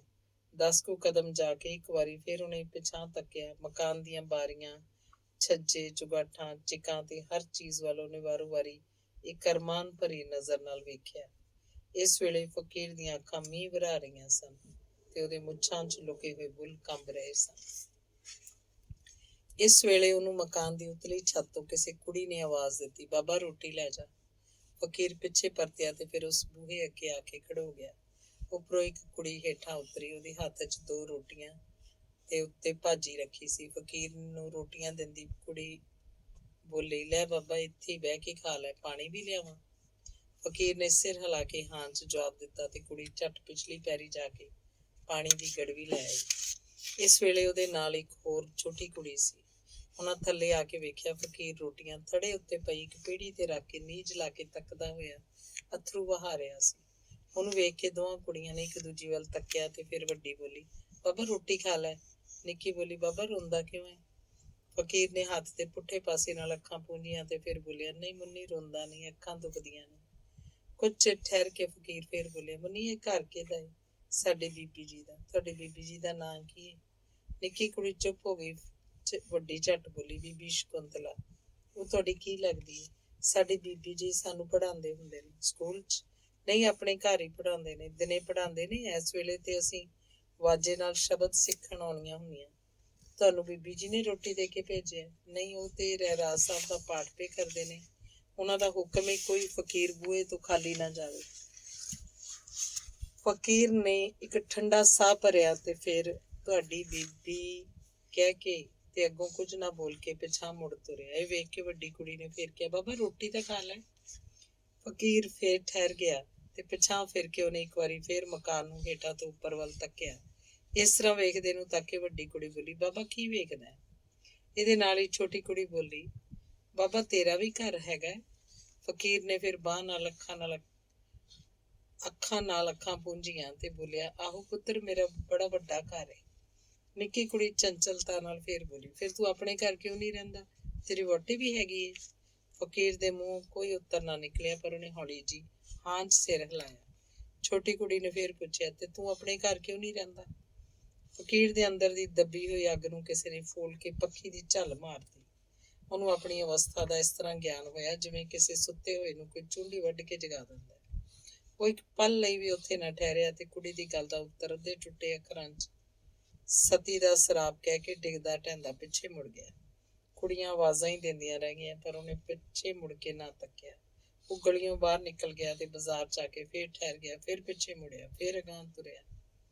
ਥੋੜੇ ਚਿਰ ਬਾਅਦ ਉਹ ਇੱਕ ਮੋਕਲੇ ਮੈਦਾਨ 'ਚ ਫਿਰ ਰਿਹਾ ਸੀ। ਜਾਂਦਾ ਜਾਂਦਾ ਇੱਕ ਦਰਖਤ ਹੇਠ ਪਏ ਬੈਂਚ ਨਾਲ ਸੋਟਾ ਰੱਖ ਕੇ ਤੇ ਗੋਡਿਆਂ ਤੇ ਹੱਥ ਰੱਖ ਕੇ ਹੌਲੀ ਹੌਲੀ ਬੈਠ ਗਿਆ। ਚੋਖਾ ਚਿਰ ਸੁਪਨੇ ਜਿਹੇ ਦੀ ਹਾਲਤ 'ਚ ਬੈਠਾ ਰਿਹਾ। ਇਸ ਵੇਲੇ ਉਹਦੀਆਂ ਅੱਖਾਂ ਬੰਦ ਸਨ ਤੇ ਚਿਮਣੀਆਂ 'ਚੋਂ ਪਾਣੀ ਦੀਆਂ ਬੂੰਦਾਂ ਖਿੱਲਰ ਕੇ ਆਉਂਦੀਆਂ ਤੇ ਉਹਦੀ ਡਰਾਉਣੀ ਦਾੜੀ 'ਚ ਜਾ ਕੇ ਗੁੰਮ ਹੋ ਜਾਂਦੀਆਂ ਸਨ। ਕੁਝ ਚਿਰਾਂ ਬਾਅਦ ਉਹਦੀਆਂ ਅੱਖਾਂ ਦਾ ਪਾਣੀ ਸੁੱਕ ਗਿਆ। ਇਹਦੇ ਥਾਂ ਹੁਣ ਉਹਨਾਂ 'ਚ ਕਹਿਰਾਂ ਦਾ ਗੁੱਸਾ ਸੀ, ਮਾਨੋ ਲੋਹਾਰ ਦੀ ਐਰਨ ਤੇ ਪੈ ਰਿਹਾ ਹਥੌੜਾ ਅੱਗ ਦੇ ਚੰਗਿਆੜੇ ਉਡਾ ਰਿਹਾ। ਤੇ ਇਸ ਤੋਂ ਬਾਅਦ ਉਹਦੀਆਂ ਅੱਖਾਂ ਸੁੱਤੇ ਹੋਏ ਮਨੁੱਖ ਵਾਂਗ ਬੰਦ ਸਨ। ਉਹ ਹੋਰ ਕਿਸੇ ਦੁਨੀਆ 'ਚ ਫਿਰ ਰਿਹਾ ਸੀ। ਉਹ ਆਪਣੇ ਆਪ ਨੂੰ ਬੜੀ ਸਜੀਲੀ ਸ਼ਾਨਬਾਨ 'ਚ ਵੇਖ ਰਿਹਾ ਸੀ ਤੇ ਉਹਦੀਆਂ ਅੱਖਾਂ ਸਾਹਮਣੇ ਉਹ ਸਿਨੇਮੇ ਦੀਆਂ ਮੂਰਤਾਂ ਵਾਂਗ ਬੜਾ ਕੁਝ ਲੰਘਿਆ। ਇਸ ਤੋਂ ਬਾਅਦ ਖ਼ਾਬੀ ਹਸਤੀ ਦੇ ਖੇਲ ਵਾਂਗ ਉਹਨੇ ਫਿਰ ਆਪਣੇ ਆਪ ਨੂੰ ਇਸੇ ਰੂਪ 'ਚ ਬੈਂਚ ਤੇ ਬੈਠਾ ਵੇਖਿਆ, ਪਰ ਇਸ ਹਾਲਤ ਵਿੱਚ ਨਹੀਂ, ਕਿਸੇ ਹੋਰ ਹਾਲਤ 'ਚ। ਉਹ ਆਪਣੇ ਸਰੀਰ ਤੇ ਸੂਟ ਬੂਟ ਕਾਲਰ ਨਕਟਾਈ ਵੇਖ ਰਿਹਾ ਸੀ। ਖਿਆਲੀ ਰੂਪ 'ਚ ਹੀ ਉਹਨੇ ਬੈਂਚ ਦੇ ਫੱਟੇ ਤੇ ਲੱਤਾਂ ਰੱਖਦਿਆਂ ਹੋਇਆਂ ਜੇਬ 'ਚ ਹੱਥ ਪਾਇਆ। ਉਹਦੇ ਹੱਥ 'ਚ ਇੱਕ ਬਲੌਰੀ ਪੁਤਲੀ ਸੀ ਜਿਹਦੇ ਢਿੱਡ 'ਚ ਕੋਈ ਜਮੁਰਦੀ ਰੰਗ ਦੀ ਚੀਜ਼ ਝਿਲਮਿਲ ਕਰ ਰਹੀ ਸੀ। ਇਹ ਸ਼ਾਇਦ ਸ਼ੈਤਾਨ ਦੀ ਰੂਹ ਸੀ। ਉਹਨੇ ਪੁਤਲੀ ਦੇ ਬੁੱਲਾਂ ਨਾਲ ਬੁੱਲ ਲਾਏ ਤੇ ਝੱਟ ਉਹ ਰੂਹ ਪੁਤਲੀ 'ਚੋਂ ਨਿਕਲ ਕੇ ਉਹਦੇ ਢਿੱਡ 'ਚ ਵੜ ਗਈ। ਫਿਰ ਉਹਨੇ ਆਪਣੇ ਹੱਥ 'ਚ ਕੋਈ ਚਮਕਦਾਰ ਚੀਜ਼ ਵੇਖੀ ਜਿਹਦੇ ਸੀਨੇ ਤੇ ਹੱਥ ਦਾ ਅੰਗੂਠਾ ਫੇਰ ਰਿਹਾ ਸੀ। ਉਹ ਸ਼ਾਇਦ ਮੌਤ ਦੀ ਰੂਹ ਸੀ। ਇਹਦੀ ਤੇਜ਼ ਚਮਕ ਨਾਲ ਉਹਦੀਆਂ ਮੀਟੀਆਂ ਅੱਖਾਂ ਨੇ ਦੇਖਿਆ ਕਿ ਇਸ ਘੁੱਪ ਹਨੇਰੇ 'ਚ ਉਹਦੀਆਂ ਚਮਕਦੀਆਂ ਕਿਰਨਾਂ ਦੂਰ ਦੂਰ ਤੋੜੀ ਫੈਲ ਗਈਆਂ ਸਨ, ਜਿਸ ਨਾਲ ਇਹ ਭਿਆਨਕ ਹਨੇਰਾ ਤੇ ਡਰਾਉਣਾ ਮੈਦਾਨ ਇੱਕਦਮ ਜਗਮਗਾ ਉੱਠਿਆ। ਪਰ ਝੱਟ ਹੀ ਇਹ ਜਗਮਗਾਹਟ ਇਸ ਤਰ੍ਹਾਂ ਸੁੱਕੜਨੀ ਸ਼ੁਰੂ ਹੋ ਗਈ ਜਿਕਣ ਖਿੱਚਿਆ ਹੋਇਆ ਰਬੜ ਦਾ ਟੋਟਾ ਢਿੱਲਾ ਕਰਨ ਲਈ ਨਾਲ ਸੁੰਗੜਦਾ ਹੈ। ਸਿਮਟਦੀ ਇਹ ਚਾਨਣੀ ਇੱਕ ਮਨੁੱਖ ਦੇ ਆਕਾਰ ਵਰਗੀ ਚੀਜ਼ ਬਣ ਗਈ। ਉਹਦੀਆਂ ਅੱਖਾਂ ਖੁੱਲ ਗਈਆਂ ਤੇ ਉਹਨੇ ਡਿੱਠਾ ਉਹ ਚੀਜ਼ ਕਿਸੇ ਅੰਦਰ ਦੀ ਪੱਚਰਾ ਜਾਂ ਕੋਹ ਕਾਫ ਦੀ ਪਰੀ ਦੀ ਸ਼ਕਲ 'ਚ ਬਦਲ ਗਈ। ਦੋਵੇਂ ਬਾਹਾਂ ਪਸਾਰੀ ਉਸ ਵੱਲ ਹੌਲੀ ਹੌਲੀ ਤੁਰੀ ਆਉਂਦੀ ਹੈ। ਉਹਦਾ ਸਰੀਰ ਇੰਨਾ ਚਮਤਕਾਰੀ ਸੀ, ਉਹਦੇ ਸਰੀਰ 'ਚ ਇੰਨੀ ਠੰਡੀ ਤੇ ਮਿੱਠੀ ਵਾਸ਼ਨਾ ਆ ਰਹੀ ਸੀ ਕਿ ਜਿਹਦੀ ਕੁਮਾਰੀ ਨਾਲ ਉਹ ਝੂਮਣ ਲੱਗ ਪਿਆ। ਜਦੋਂ ਉਸ ਤੋਂ 10 ਕੁ ਕਦਮਾਂ ਦੀ ਵਿੱਥ ਤੇ ਆ ਪਹੁੰਚੀ ਤਾਂ ਹੁਣ ਉਸ ਵੱਲ ਵੇਖਣ ਦੀ ਤਾਬ ਫਕੀਰ 'ਚ ਨਹੀਂ ਸੀ। ਉਹਦੀਆਂ ਅੱਖਾਂ ਚੁੰਧਿਆ ਕੇ ਬੰਦ ਹੋ ਗਈਆਂ, ਪਰ ਬੰਦ ਹੋਣ ਤੇ ਵੀ ਉਹ ਸਭ ਕੁਝ ਜਿਉਂ ਦਾ ਤਿਉਂ ਵੇਖ ਰਿਹਾ ਸੀ, ਮਾਨੋ ਉਹਨੂੰ ਆਪਣਾ ਸਾਰੇ ਅੰਗ ਸ਼ੀਸ਼ੇ ਦੇ ਬਣੇ ਹੋਏ ਜਾਪਦੇ ਸਨ ਤੇ ਚਾਨਣ ਤੇਜ਼ ਹੋ ਉੱਠਿਆ ਸੀ। ਝੱਟ ਕੁ ਪਿੱਛੋਂ ਉਹਨੂੰ ਇਸ ਤਰ੍ਹਾਂ ਅਨੁਭਵ ਹੋਣ ਲੱਗਾ ਜਿਵੇਂ ਉਹਦੇ ਪੈਰਾਂ ਦੇ ਗਰਮ ਹਵਾ ਤੇ ਕੋਮਲ ਫੁਹਾਰੇ ਪੈ ਰਹੇ ਹੋਣ, ਨਾਲੇ ਕੋਈ ਨਿੱਘਾ ਤੇ ਥੋੜਾ ਪਾਣੀ ਪਾ ਕੇ ਉਹਦੇ ਪੈਰਾਂ ਦੀ ਮੈਲ ਧੋ ਰਿਹਾ। ਜਿਹੜੀ ਚੀਜ਼ ਉਹਦੇ ਪੈਰਾਂ ਤੇ ਰਗੜੀ ਜਾ ਰਹੀ ਸੀ ਉਹ ਮਖਮਲ ਵਰਗੀ ਮੁਲਾਇਮ ਤੇ ਨਿੱਘੀ ਸੀ। ਇਹਦੇ ਨਾਲ ਹੀ ਉਹਦੀਆਂ ਅੱਖਾਂ ਖੁੱਲ ਗਈਆਂ ਤੇ ਉਹਨੇ ਆਪਣੇ ਆਪ ਨੂੰ ਉਸੇ ਗੰਦੀ ਤੇ ਬਦਬੂਦਾਰ ਹਾਲਤ 'ਚ ਵੇਖਿਆ। ਨਾਲ ਹੀ ਵੇਖਿਆ ਕਿ ਸੱਚਮੁੱਚ ਸਵਰਗੀ ਦੇਵੀ ਉਹਦੇ ਪੈਰਾਂ ਤੇ ਸਿਰ ਰੱਖੀ ਅਥਰੂਆਂ ਨਾਲ ਉਹਨੂੰ ਧੋ ਰਹੀ ਸੀ। ਆਪਣੇ ਨੱਕ ਦੀ ਗਰਮ ਤੇ ਖੁਸ਼ਬੂਦਾਰ ਹਵਾ ਨਾਲ ਉਹਨਾਂ ਨੂੰ ਨਿੱਘਿਆ ਕਰ ਰਹੀ ਹੈ। ਫਕੀਰ ਦੀਆਂ ਅੱਖਾਂ ਪਥਰਾ ਗਈਆਂ। ਉਹਦਾ ਦਿਲ ਬੇਕਾਬੂ ਹੋ ਗਿਆ। ਅੱਡੀ ਤੋਂ ਚੋਟੀ ਤੱਕ ਉਹ ਹੈਰਾਨੀ ਨਾਲ ਭਰ ਗਿਆ। ਇੱਕ ਹਨੇਰਾ ਹੋ ਗਿਆ ਸੀ, ਦੂਜੇ ਨਜ਼ਰ ਕਮਜ਼ੋਰ ਹੋਣ ਕਰਕੇ ਉਹ ਸ਼ਕੁੰਤਲਾ ਨੂੰ ਪਛਾਣ ਨਹੀਂ ਸੀ ਸਕਿਆ ਤੇ ਨਾ ਹੀ ਅਜਿਹੀ ਘਟਨਾ ਉਹਨੂੰ ਕਦੇ ਉਹਨੂੰ ਆਸ ਹੋ ਸਕਦੀ ਸੀ। ਪਰ ਹੌਲੀ ਹੌਲੀ ਉਹਦਾ ਭੁਲੇਖਾ ਦੂਰ ਹੋਣ ਲੱਗਾ ਕਿ ਕੋਈ ਇੰਨਾ ਤਾਂ ਅਵਸ਼ ਜਾਣਦਾ ਸੀ ਕਿ ਸੰਸਾਰ 'ਚ ਸ਼ਕੁੰਤਲਾ ਤੋਂ ਬਿਨਾਂ ਉਹਦਾ ਹੋਰ ਕਿਹੜਾ ਸ਼ੁਭ ਚਿੰਤਕ ਹੋ ਸਕਦਾ। ਸ਼ਕੁੰਤਲਾ ਅਜੇ ਤੱਕ ਉਹਦੇ ਪੈਰਾਂ ਤੇ ਮੱਥਾ ਰੱਖੀ ਰੋ ਰਹੀ ਸੀ ਤੇ ਰੋਂਦਿਆਂ ਉਹਦੀ ਹਿਚਕੀ ਵੱਜ ਗਈ। ਉਹ ਅੱਜ 5 ਵਰ੍ਹਿਆਂ ਪਿੱਛੋਂ ਪਤੀ ਦੇ ਦਰਸ਼ਨਾਂ ਨਾਲ ਆਪਣੇ ਆਪ ਨੂੰ ਤ੍ਰਿਪਤ ਕਰ ਰਹੀ ਸੀ। ਸ਼ਕੁੰਤਲਾ ਦੀ ਇਸ ਵੇਲੇ ਦੀ ਹਾਲਤ ਕੌਣ ਵਰਣਨ ਕਰ ਸਕਦਾ ਹੈ। ਮਾਨੋ ਚਿੱਤਰਕਾਰ ਆਪਣੀ ਮੁੱਦਤਾਂ ਤੋਂ ਗੁਆਚੀ ਤਸਵੀਰ ਨੂੰ ਆਪਣੇ ਸਾਹਮਣੇ ਵੇਖ ਰਿਹਾ, ਪਰ ਅੱਜ ਉਹੀ ਤਸਵੀਰ ਰੂੜੀ ਦੇ ਕੂੜੇ ਦਾ ਇੱਕ ਹਿੱਸਾ ਬਣੀ ਹੋਈ ਸੀ। ਘੱਟੇ ਸਲਾਬੇ ਤੇ ਗੰਦ ਕੂੜੇ ਦੀ ਬਦਬੂ ਨੇ ਉਹਦਾ ਭੱਜਾ ਟੁੱਟਾ ਢਾਂਚਾ ਹੀ ਬਾਕੀ ਰਹਿਣ ਦਿੱਤਾ ਸੀ, ਹੋਰ ਕੁਝ ਨਹੀਂ। ਉਹ ਪਤੀ ਦੇ ਪੈਰਾਂ ਤੋਂ ਉੱਠੀ ਤੇ ਉਹਦੇ ਗਲ ਨਾਲ ਚੰਬੜ ਗਈ। ਪਰ ਜੋਗਿੰਦਰ ਸਿੰਘ, ਜਿਹਨੂੰ ਹੁਣ ਫਕੀਰ ਦੇ ਨਾਂ ਨਾਲ ਸੰਬੋਧਨ ਕੀਤਾ ਜਾ ਰਿਹਾ ਸੀ, ਉੱਤੇ ਇਸ ਵੇਲੇ ਇੱਕ ਤਰ੍ਹਾਂ ਦੀ ਬੇਹੋਸ਼ੀ ਛਾਈ ਸੀ। ਅੱਖਾਂ ਟੱਡੀ ਬਿਟਰ ਸਭ ਕੁਝ ਵੇਖ ਰਿਹਾ ਸੀ, ਪਰ ਇਹਨੂੰ ਸਮਝਣ ਜਾਂ ਇਸ ਸੰਬੰਧੀ ਇੱਕ ਅੱਖਰ ਵੀ ਬੋਲਣ ਦੀ ਸ਼ਕਤੀ ਉਸ 'ਚ ਨਹੀਂ ਸੀ। ਸ਼ਕੁੰਤਲਾ ਨੇ ਜਦ ਪਤੀ ਦੀ ਇਹ ਹਾਲਤ ਵੇਖੀ ਤਾਂ ਘਬਰਾ ਗਈ। ਉਹਨੇ ਬਥੇਰੇ ਹਲੂਣੇ ਦਿੱਤੇ, ਆਵਾਜ਼ਾਂ ਮਾਰੀਆਂ, ਪਰ ਨਿਸਫਲ। ਅੰਤ ਉਹਦੇ ਵੇਖਦਿਆਂ ਜੋਗਿੰਦਰ ਸਿੰਘ ਗਿੱਚੀ ਸੁੱਟ ਕੇ ਉਸੇ ਬੈਂਚ ਤੇ ਡਿੱਗ ਪਿਆ। ਅੰਗ 22। ਚੌਖੀ ਰਾਤ ਗਈ। ਜੋਗਿੰਦਰ ਸਿੰਘ ਨੂੰ ਹੋਸ਼ ਆਈ। ਉਹ ਆਪਣੇ ਆਪ ਨੂੰ ਇੱਕ ਸਜੇ ਹੋਏ ਕਮਰੇ 'ਚ ਵੇਖ ਰਿਹਾ ਸੀ। ਆਪਣੇ ਹੇਠ ਅੱਜ ਪਰਾਲੀ ਤੇ ਕੂੜੇ ਦੀ ਥਾਂ ਵਧੀਆ ਗੁਦਗੁਦਾ ਬਿਸਤਰਾ ਵੇਖ ਕੇ ਤੇ ਕਮਰੇ ਵਿੱਚ ਕਲੌਕ ਦੀ ਇੱਕ ਟਿਕ ਸੁਣ ਕੇ ਉਹ ਚੱਕਰ 'ਚ ਪੈ ਗਿਆ। ਹੁਣ ਕੋਈ ਫਿਕਰ ਦੀ ਗੱਲ ਨਹੀਂ, ਦਵਾਈ ਘੰਟੇ ਬਾਅਦ ਦੇਈ ਜਾਣਾ, ਜ਼ਰੂਰਤ ਪਈ ਤਾਂ ਆਦਮੀ ਭੇਜ ਕੇ ਮੈਨੂੰ ਬੁਲਾ ਲੈਣਾ। ਇਸ ਤੋਂ ਛੁੱਟ ਉਹ ਆਪਣੇ ਮੰਜੇ ਤੇ ਸੱਜੇ ਖੱਬੇ ਧੁੰਦਲੇ ਜੇ ਪਰਛਾਵੇਂ ਫਿਰਦੇ ਤੁਰਦੇ ਵੇਖ ਰਿਹਾ ਸੀ। ਉਹਨੇ ਅੱਖਾਂ ਮਲੀਆਂ, ਚੰਗੀ ਤਰ੍ਹਾਂ ਨੀਝ ਲਾ ਕੇ ਡਿੱਠਾ ਪਤਾ ਲੱਗਾ ਉਹਦੀ ਟਹਿਲ ਸੇਵਾ ਲਈ ਕਮਰੇ 'ਚ ਅਨੇਕਾਂ ਮਰਦ ਤੀਵੀਆਂ ਇਕੱਠੇ ਹੋ ਗਏ ਸਨ। ਜਦੋਂ ਰਤਾ ਕੋ ਉਹਦੀ ਹੋਸ਼ ਫਿਰੀ ਤਾਂ ਉਹਨੇ ਦੇਖਿਆ ਕਮਰੇ 'ਚ ਇੱਕ ਨੌਕਰ ਮੁੰਡੇ ਤੋਂ ਛੁੱਟ ਹੋਰ ਕੋਈ ਨਹੀਂ। ਉਹ ਹੈਰਾਨ ਹੋ ਕੇ ਸੋਚਣ ਲੱਗਾ ਕਿ ਮੈਂ ਭੂਤਾਂ ਦੀ ਖੇਡ ਵੇਖ ਰਿਹਾ, ਤੇ ਝਾਟੀ ਉਹਦੀ ਨਿਗਾਹ ਆਪਣੇ ਸਰੀਰ ਤੇ ਪਈ, ਜਿਸ ਉੱਤੇ ਹੁਣ ਪਾਟੀਆਂ ਲੀਰਾਂ ਦੀ ਥਾਂ ਰੇਸ਼ਮੀ ਕਮੀਜ਼ ਤੇ ਲੱਠੇ ਦਾ ਪਜਾਮਾ ਸੀ। ਸਿਰ ਤੇ ਹੱਥ ਫੇਰਿਆ ਉਹੀ ਕੱਟੇ ਲਿਬੜੇ ਲਟਬੌਰੇ ਵਾਲ ਹੁਣ ਕੂਲੇ ਰੇਸ਼ਮ ਵਰਗੇ ਜੂੜੇ ਦੀ ਸ਼ਕਲ 'ਚ ਸਨ। ਉਹ ਜਿਉਂ-ਜਿਉਂ ਮਾਮਲੇ ਨੂੰ ਸਮਝਣ ਦਾ ਯਤਨ ਕਰਦਾ ਤਿਉਂ ਤੋਂ ਗੁੰਝਲਾਂ 'ਚ ਫਸਦਾ ਰਹਿੰਦਾ। ਉਸੇ ਵੇਲੇ ਉਹ ਮੁੰਡਾ ਗਲਾਸ 'ਚ ਦਵਾਈ ਪਾ ਕੇ ਲਿਆਇਆ ਤੇ ਬੋਲਿਆ, ਸਰਦਾਰ ਜੀ ਦਵਾਈ ਪੀ ਲਓ। ਇੱਕ ਮੰਗਤੇ ਨੇ 5 ਵਰ੍ਹਿਆਂ ਪਿੱਛੋਂ ਅੱਜ ਫਿਰ ਆਪਣੇ ਸੰਬੰਧੀ ਸਰਦਾਰ ਜੀ ਸ਼ਬਦ ਸੁਣਿਆ ਤੋਂ ਹੱਕਾ ਬੱਕਾ ਹੋ ਕੇ ਬੋਲਿਆ, ਕਿਹਨੂੰ? ਮੈਨੂੰ ਕਿਹਾ ਜੇ? ਮੈਂ ਕਿੱਥੇ ਆਇਆ? ਕਿਹਦਾ ਮਕਾਨ ਹੈ? ਇੱਥੇ ਮੈਨੂੰ ਕੌਣ ਲਿਆਇਆ? ਇਹੋ ਜਿਹੇ ਅਨੇਕਾਂ ਪ੍ਰਸ਼ਨ ਉਹ ਇੱਕੋ ਸਾਹ ਕਰ ਗਿਆ। ਨੌਕਰ ਨੇ ਕਿਹਾ ਕਿ ਸਰਦਾਰ ਜੀ, ਇਹ ਤੁਹਾਡਾ ਹੀ ਘਰ ਹੈ। ਬੀਬੀ ਜੀ ਤੁਹਾਡੀ ਬੇਹੋਸ਼ੀ ਦੀ ਹਾਲਤ 'ਚ ਲਿਆਏ। ਉਹਨੇ ਅਚਰਜ ਹੋ ਕੇ ਪੁੱਛਿਆ, ਬੀਬੀ ਜੀ? ਕਿਹੜੀ ਬੀਬੀ ਜੀ? ਬੀਬੀ ਸ਼ਕੁੰਤਲਾ ਦੇਵੀ। ਹੈ? ਸ਼ਕੁੰਤਲਾ? ਕਹਿ ਕੇ ਇਹਦੇ ਨਾਲ ਹੀ ਰਾਤ ਵਾਲੀ ਘਟਨਾ ਦਾ ਕੁਝ ਚੇਤਾ ਆ ਜਾਣ ਕਰਕੇ ਬੋਲਿਆ, ਸ਼ਕੁੰਤਲਾ ਕਿੱਥੇ ਹੈ? ਜੀ ਥਲਵੇਂ ਕਮਰੇ 'ਚ ਨੇ। ਉਹਨਾਂ ਨੂੰ ਡਾਕਟਰ ਕਹਿ ਗਿਆ ਹੈ ਕਿ ਜਦ ਤੱਕ ਪੂਰੀ ਹੋਸ਼ 'ਚ ਨਾ ਆ ਜਾਣ ਇਸ ਕਮਰੇ 'ਚ ਨਾ ਵੜਨ। ਜੋਗਿੰਦਰ ਸਿੰਘ ਨੂੰ ਸਾਹ ਚੜ ਗਿਆ, ਪਰ ਆਪਣੀ ਘਬਰਾਹਟ ਨੂੰ ਹਟਾ ਕੇ ਬੋਲਿਆ, ਉਹਨੂੰ ਛੇਤੀ ਸੱਦ ਲਿਆਓ, ਹੁਣ ਮੈਂ ਚੰਗਾ ਭਲਾ। ਨੌਕਰ ਹੇਠਾਂ ਚਲਾ ਗਿਆ। ਥੋੜੀ ਦੇਰ ਮਗਰੋਂ ਸ਼ਕੁੰਤਲਾ ਨੇ ਕਮਰੇ 'ਚ ਆ ਪ੍ਰਵੇਸ਼ ਕੀਤਾ। ਜੋਗਿੰਦਰ ਸਿੰਘ ਨੇ ਜਿਉਂ ਹੀ ਉਹਨੂੰ ਆਉਂਦਿਆਂ ਵੇਖਿਆ, ਉੱਠਣ ਲਈ ਮੰਜੇ ਦੀਆਂ ਹੀਆਂ ਫੜ ਕੇ ਹੰਬਲਾ ਮਾਰਿਆ, ਪਰ ਉਹਨੇ ਅਜੇ ਸਿਰਹਾਣੇ ਤੇ ਸਿਰ ਚੁੱਕਿਆ ਹੀ ਸੀ ਕਿ ਝਟਪਟ ਸ਼ਕੁੰਤਲਾ ਨੇ ਪਾਸ ਆ ਕੇ ਤੇ ਪਿਆਰ ਨਾਲ ਦੋਵੇਂ ਮੋਢੇ ਫੜ ਕੇ ਹੇਠਾਂ ਨੂੰ ਜ਼ੋਰ ਦਿੰਦਿਆਂ ਕਿਹਾ, ਨਾ ਨਾ, ਅਜੇ ਨਾ ਉੱਠਣਾ, ਬੜੀ ਕਮਜ਼ੋਰੀ ਹੋਈ ਹੈ। ਨਿਰਬਲ ਤੇ ਰੋਗੀ ਜੋਗਿੰਦਰ ਸਿੰਘ ਨੂੰ ਵਾਰੀ ਫਿਰ ਆਪਣੀ ਕਰਤੂਤਾਂ ਤੇ ਹੁਣ ਦੀ ਹਾਲਾਤ ਦਾ ਗਿਆਨ ਹੋਇਆ। ਉਹਦੀ ਹਾਲਤ ਇਸ ਵੇਲੇ ਉਸ ਦੇਸ਼ ਧਰੋਈ ਵਰਗੀ ਸੀ ਜਿਹੜਾ ਆਪਣੇ ਵਤਨ ਨਾਲ ਗੱਦਾਰੀ ਕਰਨ ਤੋਂ ਬਾਅਦ ਮੌਤ ਦੇ ਡੰਨ ਤੋਂ ਡਰ ਕੇ ਭੱਜ ਗਿਆ ਹੋਵੇ ਤੇ ਅਚਾਨਕ ਹੀ ਉਹਨੂੰ ਇਹ ਪਤਾ ਲੱਗੇ ਕਿ ਮੈਨੂੰ ਫਾਂਸੀ ਦੀ ਥਾਂ ਰਾਜ ਤਖਤ ਤੇ ਬਿਠਾਇਆ ਜਾ ਰਿਹਾ ਹੈ। ਇਸ ਸ਼ਰਮਿੰਦਗੀ ਤੋਂ ਬਚਣ ਲਈ ਉਹਦਾ ਦਿਲ ਕੀਤਾ ਕਿ ਹੁਣੇ ਉੱਠ ਕੇ ਦੌੜ ਜਾਵਾਂ, ਆਪਣੀ ਇਸ ਨਾਪਾਕ ਸ਼ਕਲ ਨੂੰ ਸਦਾ ਲਈ ਇਸ ਦੇਵੀ ਦੇ ਸਾਹਮਣੇ ਹਟਾ ਲਵਾਂ।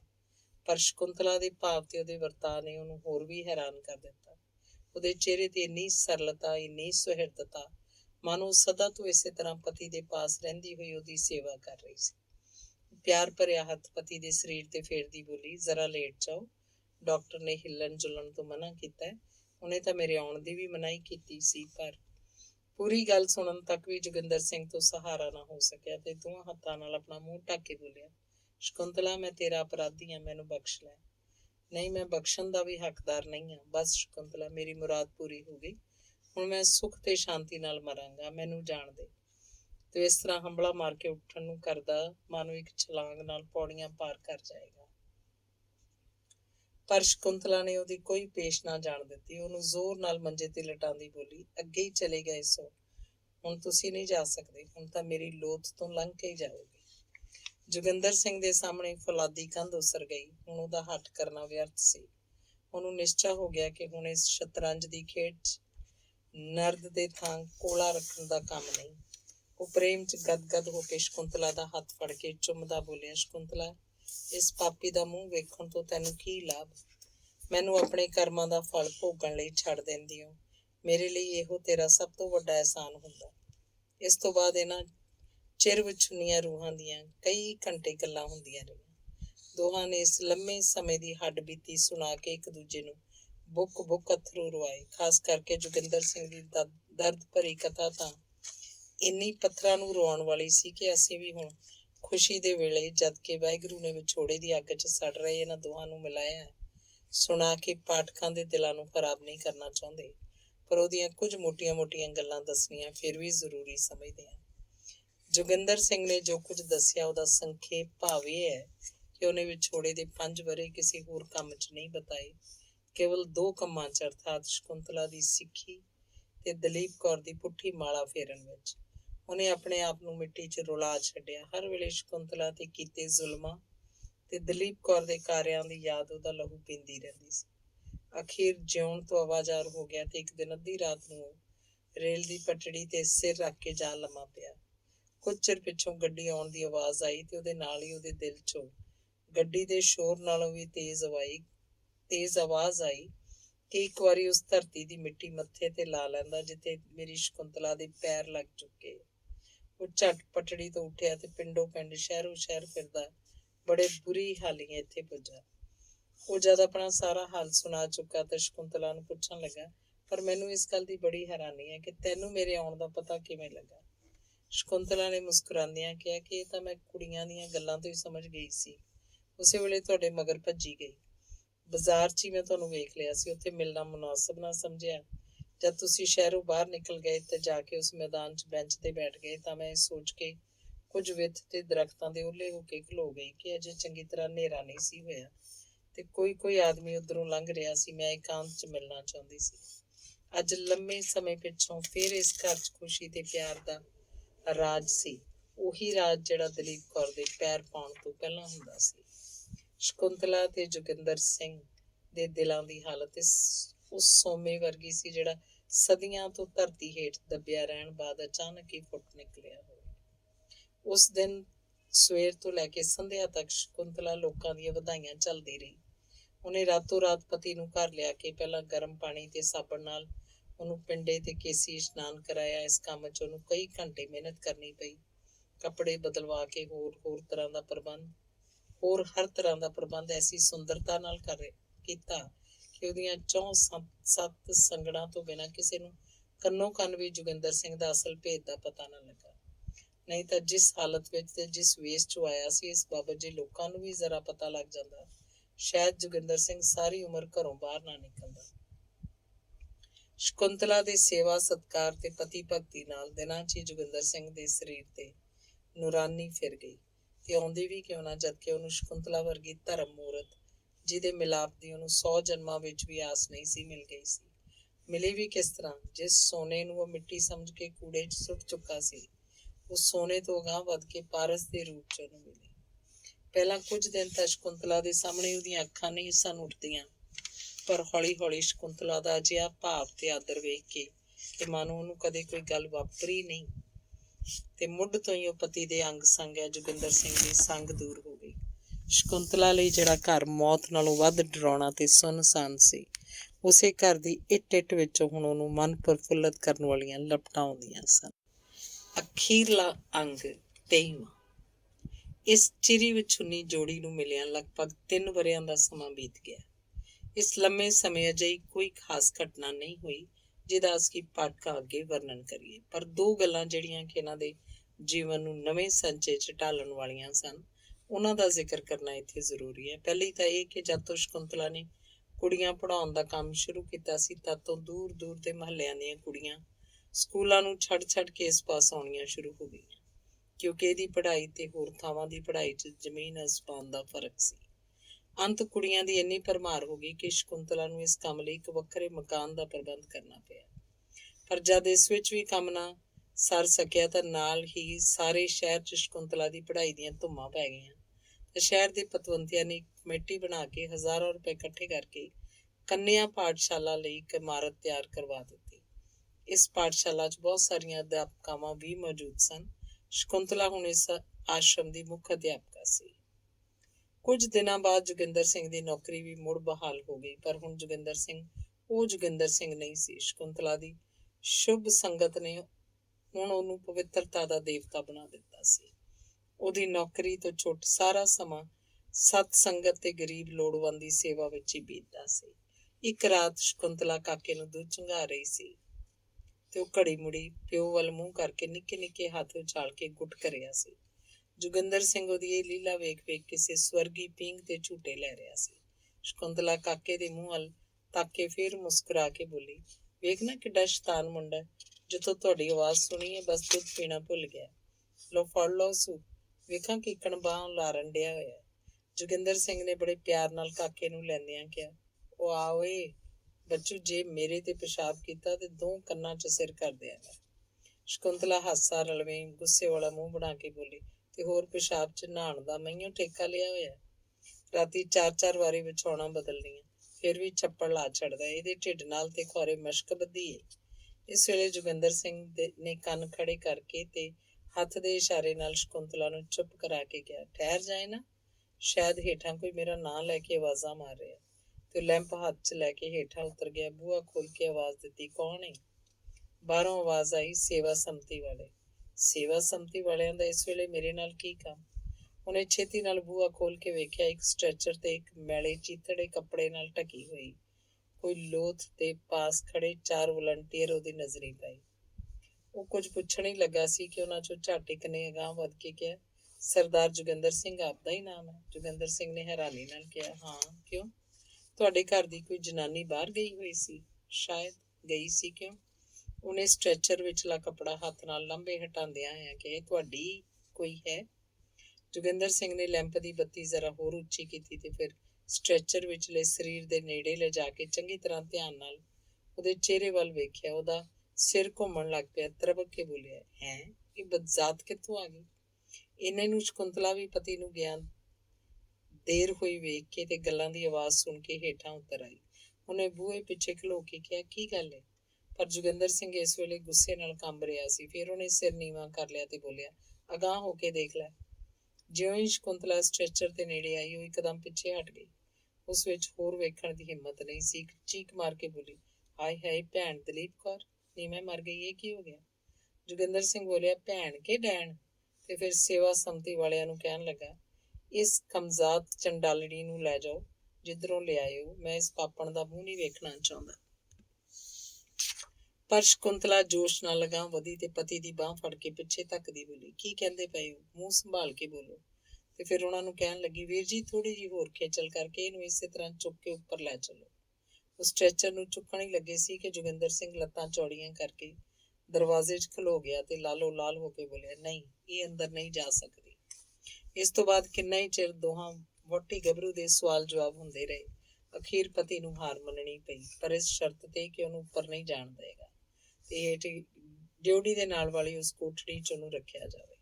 ਸ਼ਕੁੰਤਲਾ ਨੇ ਅਗਲਵਾਂਢੀ ਜਾ ਕੇ ਮੰਜਾ ਡਾਹਿਆ, ਉੱਤੋਂ ਬਿਸਤਰਾ ਉਹ ਲਿਆ ਕੇ ਵਿਛਾਤਾ। ਸੇਵਾ ਸੰਮਤੀ ਵਾਲੇ ਉਹਨੂੰ ਲੱਤਾਂ ਤੇ ਮੋਢਿਆਂ ਤੋਂ ਫੜ ਕੇ ਸਟ੍ਰੈਚਰ 'ਚੋਂ ਕੱਢਣ ਲੱਗੇ, ਪਰ ਸ਼ਕੁੰਤਲਾ ਨੇ ਉਹਨਾਂ ਨੂੰ ਪਰੇ ਹਟਾ ਕੇ ਆਪ ਉਹਨੂੰ ਚੁੱਕ ਕੇ ਅੰਦਰ ਮੰਜੇ ਤੇ ਜਾ ਲਟਾਇਆ। ਚਾਰੇ ਜਣੇ ਜਿੱਧਰੋਂ ਆਏ ਸੀ ਉੱਧਰ ਚਲੇ ਗਏ। ਜਾਂਦੇ ਹੋਏ ਸ਼ਕੁੰਤਲਾ ਦੇ ਪੁੱਛਣ ਤੇ ਦੱਸ ਗਏ ਕਿ ਅਸੀਂ ਇਹਨੂੰ ਬੜੀ ਦੂਰੋਂ ਇੱਕ ਰੇਲ ਦੇ ਸਟੇਸ਼ਨ ਤੋਂ ਲਿਆਏ ਹਾਂ। ਸਟੇਸ਼ਨ ਦੇ ਲਾਗੇ ਇੱਕ ਦਰਖਤ ਹੇਠਾਂ ਕਈ ਦਿਨਾਂ ਤੋਂ ਪਈ ਸੀ। ਕੋਈ ਇਹਦੇ ਨੇੜੇ ਨਹੀਂ ਸੀ ਜਾਂਦਾ। ਆਖਰ ਸਾਨੂੰ ਖਬਰ ਮਿਲੀ, ਇਸ ਵਿੱਚ ਬੋਲਣ ਚਾਲਣ ਦੀ ਤਾਕਤ ਨਹੀਂ ਸੀ। ਲੋਕਾਂ ਪਾਸੋਂ ਅਸੀਂ ਸੁਣਿਆ ਕਿ ਇਹ ਕਦੇ ਬੇਹੋਸ਼ ਹੋ ਜਾਂਦੀ ਹੈ, ਜਦ ਉਹਨੂੰ ਹੋਸ਼ ਆਉਂਦੀ ਹੈ ਤਾਂ ਉੱਠ ਕੇ ਨੱਸ ਤੁਰਦੀ ਹੈ। ਅਸੀਂ ਇਹਦੀ ਬਾਂਹ ਤੇ ਇਹ ਅੱਖਰ ਉੱਕਰੇ ਵੇਖੇ, ਸਰਦਾਰ ਜੋਗਿੰਦਰ ਸਿੰਘ, ਲਾਹੌਰ। ਅਸੀਂ ਪੁੱਛਦੇ ਪਛਾਂਦੇ ਇੱਥੇ ਪਹੁੰਚੇ। ਦਲੀਪ ਕੌਰ ਸਾਰੀ ਰਾਤ ਬੇਹੋਸ਼ ਪਈ ਰਹੀ। ਸ਼ਕੁੰਤਲਾ ਨੇ ਉਹਨੂੰ ਹੋਸ਼ 'ਚ ਲਿਆਉਣ ਦਾ ਬਥੇਰਾ ਯਤਨ ਕੀਤਾ, ਪਰ ਬੇਅਰਥ। ਸਵੇਰੇ ਉੱਠ ਕੇ ਸ਼ਕੁੰਤਲਾ ਨੇ ਵੇਖਿਆ ਦਲੀਪ ਕੌਰ ਛੱਤ ਵੱਲ ਬਿਟਰ ਬਿਟਰ ਤੱਕ ਰਹੀ ਸੀ। ਉਹਨੇ ਕਈ ਆਵਾਜ਼ਾਂ ਦਿੱਤੀਆਂ, ਪਰ ਉਹ ਇਹਨਾਂ ਗੱਲਾਂ ਵੱਲੋਂ ਬੇਪਰਵਾਹ ਸੀ। ਸ਼ਕੁੰਤਲਾ ਨੇ ਜਦ ਉਹਨੂੰ ਧਿਆਨ ਨਾਲ ਡਿੱਠਾ ਤਾਂ ਹੈਰਾਨ ਹੋ ਗਈ। ਦਲੀਪ ਕੌਰ ਦਾ ਸਾਰਾ ਸਰੀਰ ਫੁੱਟਿਆ ਪਿਆ ਸੀ, ਥਾਂ ਥਾਂ ਤੋਂ ਪਾਕ ਤੇ ਲਹੂ ਸਿਮ ਰਿਹਾ ਸੀ। ਛੇਤੀ ਛੇਤੀ ਉੱਪਰ ਗਈ ਤਾਂ ਜੋ ਪਤੀ ਨੂੰ ਡਾਕਟਰ ਸੱਦਣ ਲਈ ਕਹੇ। ਨਾਲ ਹੀ ਉਹਨੇ ਜੋ ਕੁਝ ਡਿੱਠਾ ਉਹ ਨਾਂ ਦੱਸਿਆ ਤੇ ਕੇਵਲ ਇੰਨਾ ਹੀ ਕਿਹਾ ਕਿ ਉਹਨੂੰ ਬੁਖਾਰ ਚੜਿਆ ਹੋਇਆ। ਉਹ ਨਹੀਂ ਸੀ ਚਾਹੁੰਦੀ ਪਤੀ ਉਹਦੀ ਕੋਠੜੀ 'ਚ ਜਾਵੇ, ਪਤੀ ਦੀ ਅਰੋਗਤਾ ਤੇ ਭੈੜਾ ਅਸਰ ਨਾ ਪੈ ਜਾਏ। ਜੋਗਿੰਦਰ ਸਿੰਘ ਅਜੇ ਵੀ ਨਾ ਮੰਨਦਾ, ਪਰ ਸ਼ਕੁੰਤਲਾ ਦਾ ਇਹ ਆਤਮ ਤਿਆਗ ਵੇਖ ਕੇ ਉਹਦਾ ਦਿਲ ਪਸੀਜ ਗਿਆ। ਉਹ ਡਾਕਟਰ ਬੁਲਾਉਣ ਲਈ ਚਲਾ ਗਿਆ। ਇਸ ਵੇਲੇ ਨੌਕਰ ਕਾਕੇ ਨੂੰ ਕੁੱਛੜ ਲਈ ਆ ਪਹੁੰਚਾ। ਕਾਕਾ ਇਸ ਵੇਲੇ ਰੋ ਰਿਹਾ ਸੀ। ਸ਼ਕੁੰਤਲਾ ਦੂਜੇ ਕਮਰੇ 'ਚ ਜਾ ਕੇ ਉਹਨੂੰ ਦੁੱਧ ਚੁੰਘਾਉਣ ਲੱਗ ਪਈ ਤੇ ਜੋਗਿੰਦਰ ਸਿੰਘ ਉਸੇ ਵੇਲੇ ਮੁੜ ਕੇ ਆ ਗਿਆ। ਉਹਨੇ ਹੀ ਬੋਲਿਆ, ਡਾਕਟਰ ਕਿਹਦੇ ਲਈ ਲਿਆਉਂਦਾ? ਉਹ ਤੇ ਵੱਡੇ ਚੌਂਕ 'ਚ ਨੱਸੀ ਜਾਂਦੀ ਸੀ। ਇਹ ਤੋਂ ਬਾਅਦ ਕੋਈ 10-15 ਦਿਨ ਲੋਕੀ ਵੇਖਦੇ ਰਹੇ ਕਿ ਦਲੀਪ ਕੌਰ ਜੀ ਦਾ ਖੁੱਲ੍ਹਾ ਹੋਇਆ ਝਾਟਾ ਉਹਦੇ ਚਿਹਰੇ ਨੂੰ ਲੋਕਾਂ ਦੀਆਂ ਨਜ਼ਰਾਂ ਤੋਂ ਲੁਕਾ ਰਿਹਾ ਸੀ। ਸਾਰਾ ਦਿਨ ਬਕਦੀ ਚੱਕਦੀ ਦੜੰਗੇ ਮਾਰਦੀ ਫਿਰਦੀ ਸੀ। ਕਦੇ ਬੇਹੋਸ਼ ਹੋ ਕੇ ਦਾੜ ਕਰਦੀ ਡਿੱਗ ਪੈਂਦੀ, ਪੈਰਾਂ ਬੱਧੀ ਬੇਹੋਸ਼ ਪਈ ਰਹਿੰਦੀ। ਇੱਕ ਦਿਨ ਲੋਕਾਂ ਡਿੱਠਾ ਸ਼ਹਿਰੋਂ ਬਾਹਰ ਇੱਕ ਪੁਰਾਣੇ ਖੋਲੇ 'ਚ ਉਹਦੀ ਲੋਥ ਪਈ ਸੀ। ਸ਼ਕੁੰਤਲਾ ਪਤੀ ਦੇ ਪਾਸ ਬੈਠੀ ਕੋਈ ਕਿਤਾਬ ਪੜ੍ਹ ਰਹੀ ਸੀ ਕਿ ਕਾਕਾ ਘੜੀ ਮੁੜੀ ਹੱਥ ਮਾਰ ਮਾਰ ਕੇ ਉਹਦੇ ਵਰਕੇ ਪੜ੍ਹਨ ਲਈ ਹੰਬੜੇ ਮਾਰ ਰਿਹਾ ਸੀ। ਇਸੇ ਵੇਲੇ ਉਹਨਾਂ ਦੇ ਨੌਕਰ ਨੇ ਆ ਕੇ ਦਲੀਪ ਕੌਰ ਦੀ ਇਸ ਭਿਆਨਕ ਮੌਤ ਦਾ ਵਿਸਤਾਰ ਨਾਲ ਖਬਰ ਸੁਣਾਈ। ਸੁਣ ਕੇ ਜੋਗਿੰਦਰ ਸਿੰਘ ਨੇ ਇੱਕ ਠੰਡਾ ਸਾਹ ਭਰਿਆ ਤੇ ਸ਼ਕੁੰਤਲਾ ਦੀਆਂ ਅੱਖਾਂ ਵਿੱਚੋਂ 2-3 ਅੱਥਰੂ ਡਿੱਗ ਕੇ ਉਹਦੀ ਬਾਂਹ ਤੇ ਆ ਪਏ। ਇਸ ਵੇਲੇ ਜੋਗਿੰਦਰ ਸਿੰਘ ਨੇ ਸ਼ਕੁੰਤਲਾ ਵੱਲ ਤੱਕਦਿਆਂ ਹੋਇਆਂ ਕਿਹਾ, ਸ਼ਕੁੰਤਲਾ, ਇਹ ਮਿੱਠਾ ਮੋਹਰਾ ਮੇਰਾ ਵਿਹਾਜਿਆ ਹੋਇਆ ਸੀ, ਜਿਹਦੇ ਜ਼ਹਿਰੀਲੇ ਕੰਡਿਆਂ ਦਾ ਇਹ ਨਤੀਜਾ ਹੋਇਆ। ਸ਼ਕੁੰਤਲਾ ਪਤੀ ਦੀ ਉਦਾਸੀ ਬਦਲਣ ਲਈ ਉਹਦੇ ਗਲ 'ਚ ਬਾਂਹ ਪਾ ਕੇ ਪਿਆਰ ਨਾਲ ਬੋਲੇ, ਪਰ ਮੇਰੇ ਲਈ ਤੇ ਇਹ ਕੌੜਾ ਅੰਮ੍ਰਿਤ ਸਾਬਤ ਹੋਇਆ ਹੈ ਨਾ। ਜੋਗਿੰਦਰ ਸਿੰਘ ਨੇ ਉਹਦੀ ਇਹ ਹਾਜ਼ਰ ਜਵਾਬੀ ਸੁਣ ਕੇ ਤੇ ਇਹਦਾ ਮਤਲਬ ਸਮਝ ਕੇ ਪੁੱਛਿਆ, ਉਹ ਕਿਸ ਤਰ੍ਹਾਂ? ਸ਼ਕੁੰਤਲਾ ਬੋਲੀ, ਤੁਹਾਨੂੰ ਪਤਾ ਹੈ ਜਦੋਂ ਇੱਕ ਵਾਰੀ ਮੈਂ ਤੁਹਾਨੂੰ ਕਿਹਾ ਸੀ ਕਿ ਲੇਡੀ ਡਾਕਟਰ ਮੈਨੂੰ ਕਹਿੰਦੀ ਏ ਤੂੰ ਮੋਟੀ ਹੋ ਗਈ ਹੈ, ਤੇਰੀ ਧਰਨ ਤੇ ਚਰਬੀ ਚੜ ਗਈ ਹੈ, ਇਸ ਲਈ ਤੈਨੂੰ ਔਲਾਦ ਨਹੀਂ ਹੋਏਗੀ। ਪਰ ਜੇ ਮੈਨੂੰ ਇਹ ਕੌੜਾ ਅੰਮ੍ਰਿਤ ਨਾ ਮਿਲਦਾ ਤਾਂ ਮੈਂ ਮੋਟੀ ਤੋਂ ਪਤਲੀ ਕਿੱਕਣ ਹੁੰਦੀ। ਕੁਦਰਤ ਦਾ ਇਹ ਅਨੋਖਾ ਚਮਤਕਾਰ ਵੇਖ ਕੇ ਉਹਦੇ ਅੰਦਰੋਂ ਇੱਕ ਆਵਾਜ਼ ਆਈ, ਬਦਲਾ ਲੈਣਾ ਬੰਦੇ ਦੇ ਹੱਥ ਨਹੀਂ, ਇਹ ਵਾਹਿਗੁਰੂ ਦੇ ਹੱਥ ਹੈ। ਧੰਨਵਾਦ ਐਂਡ ਓਵਰ।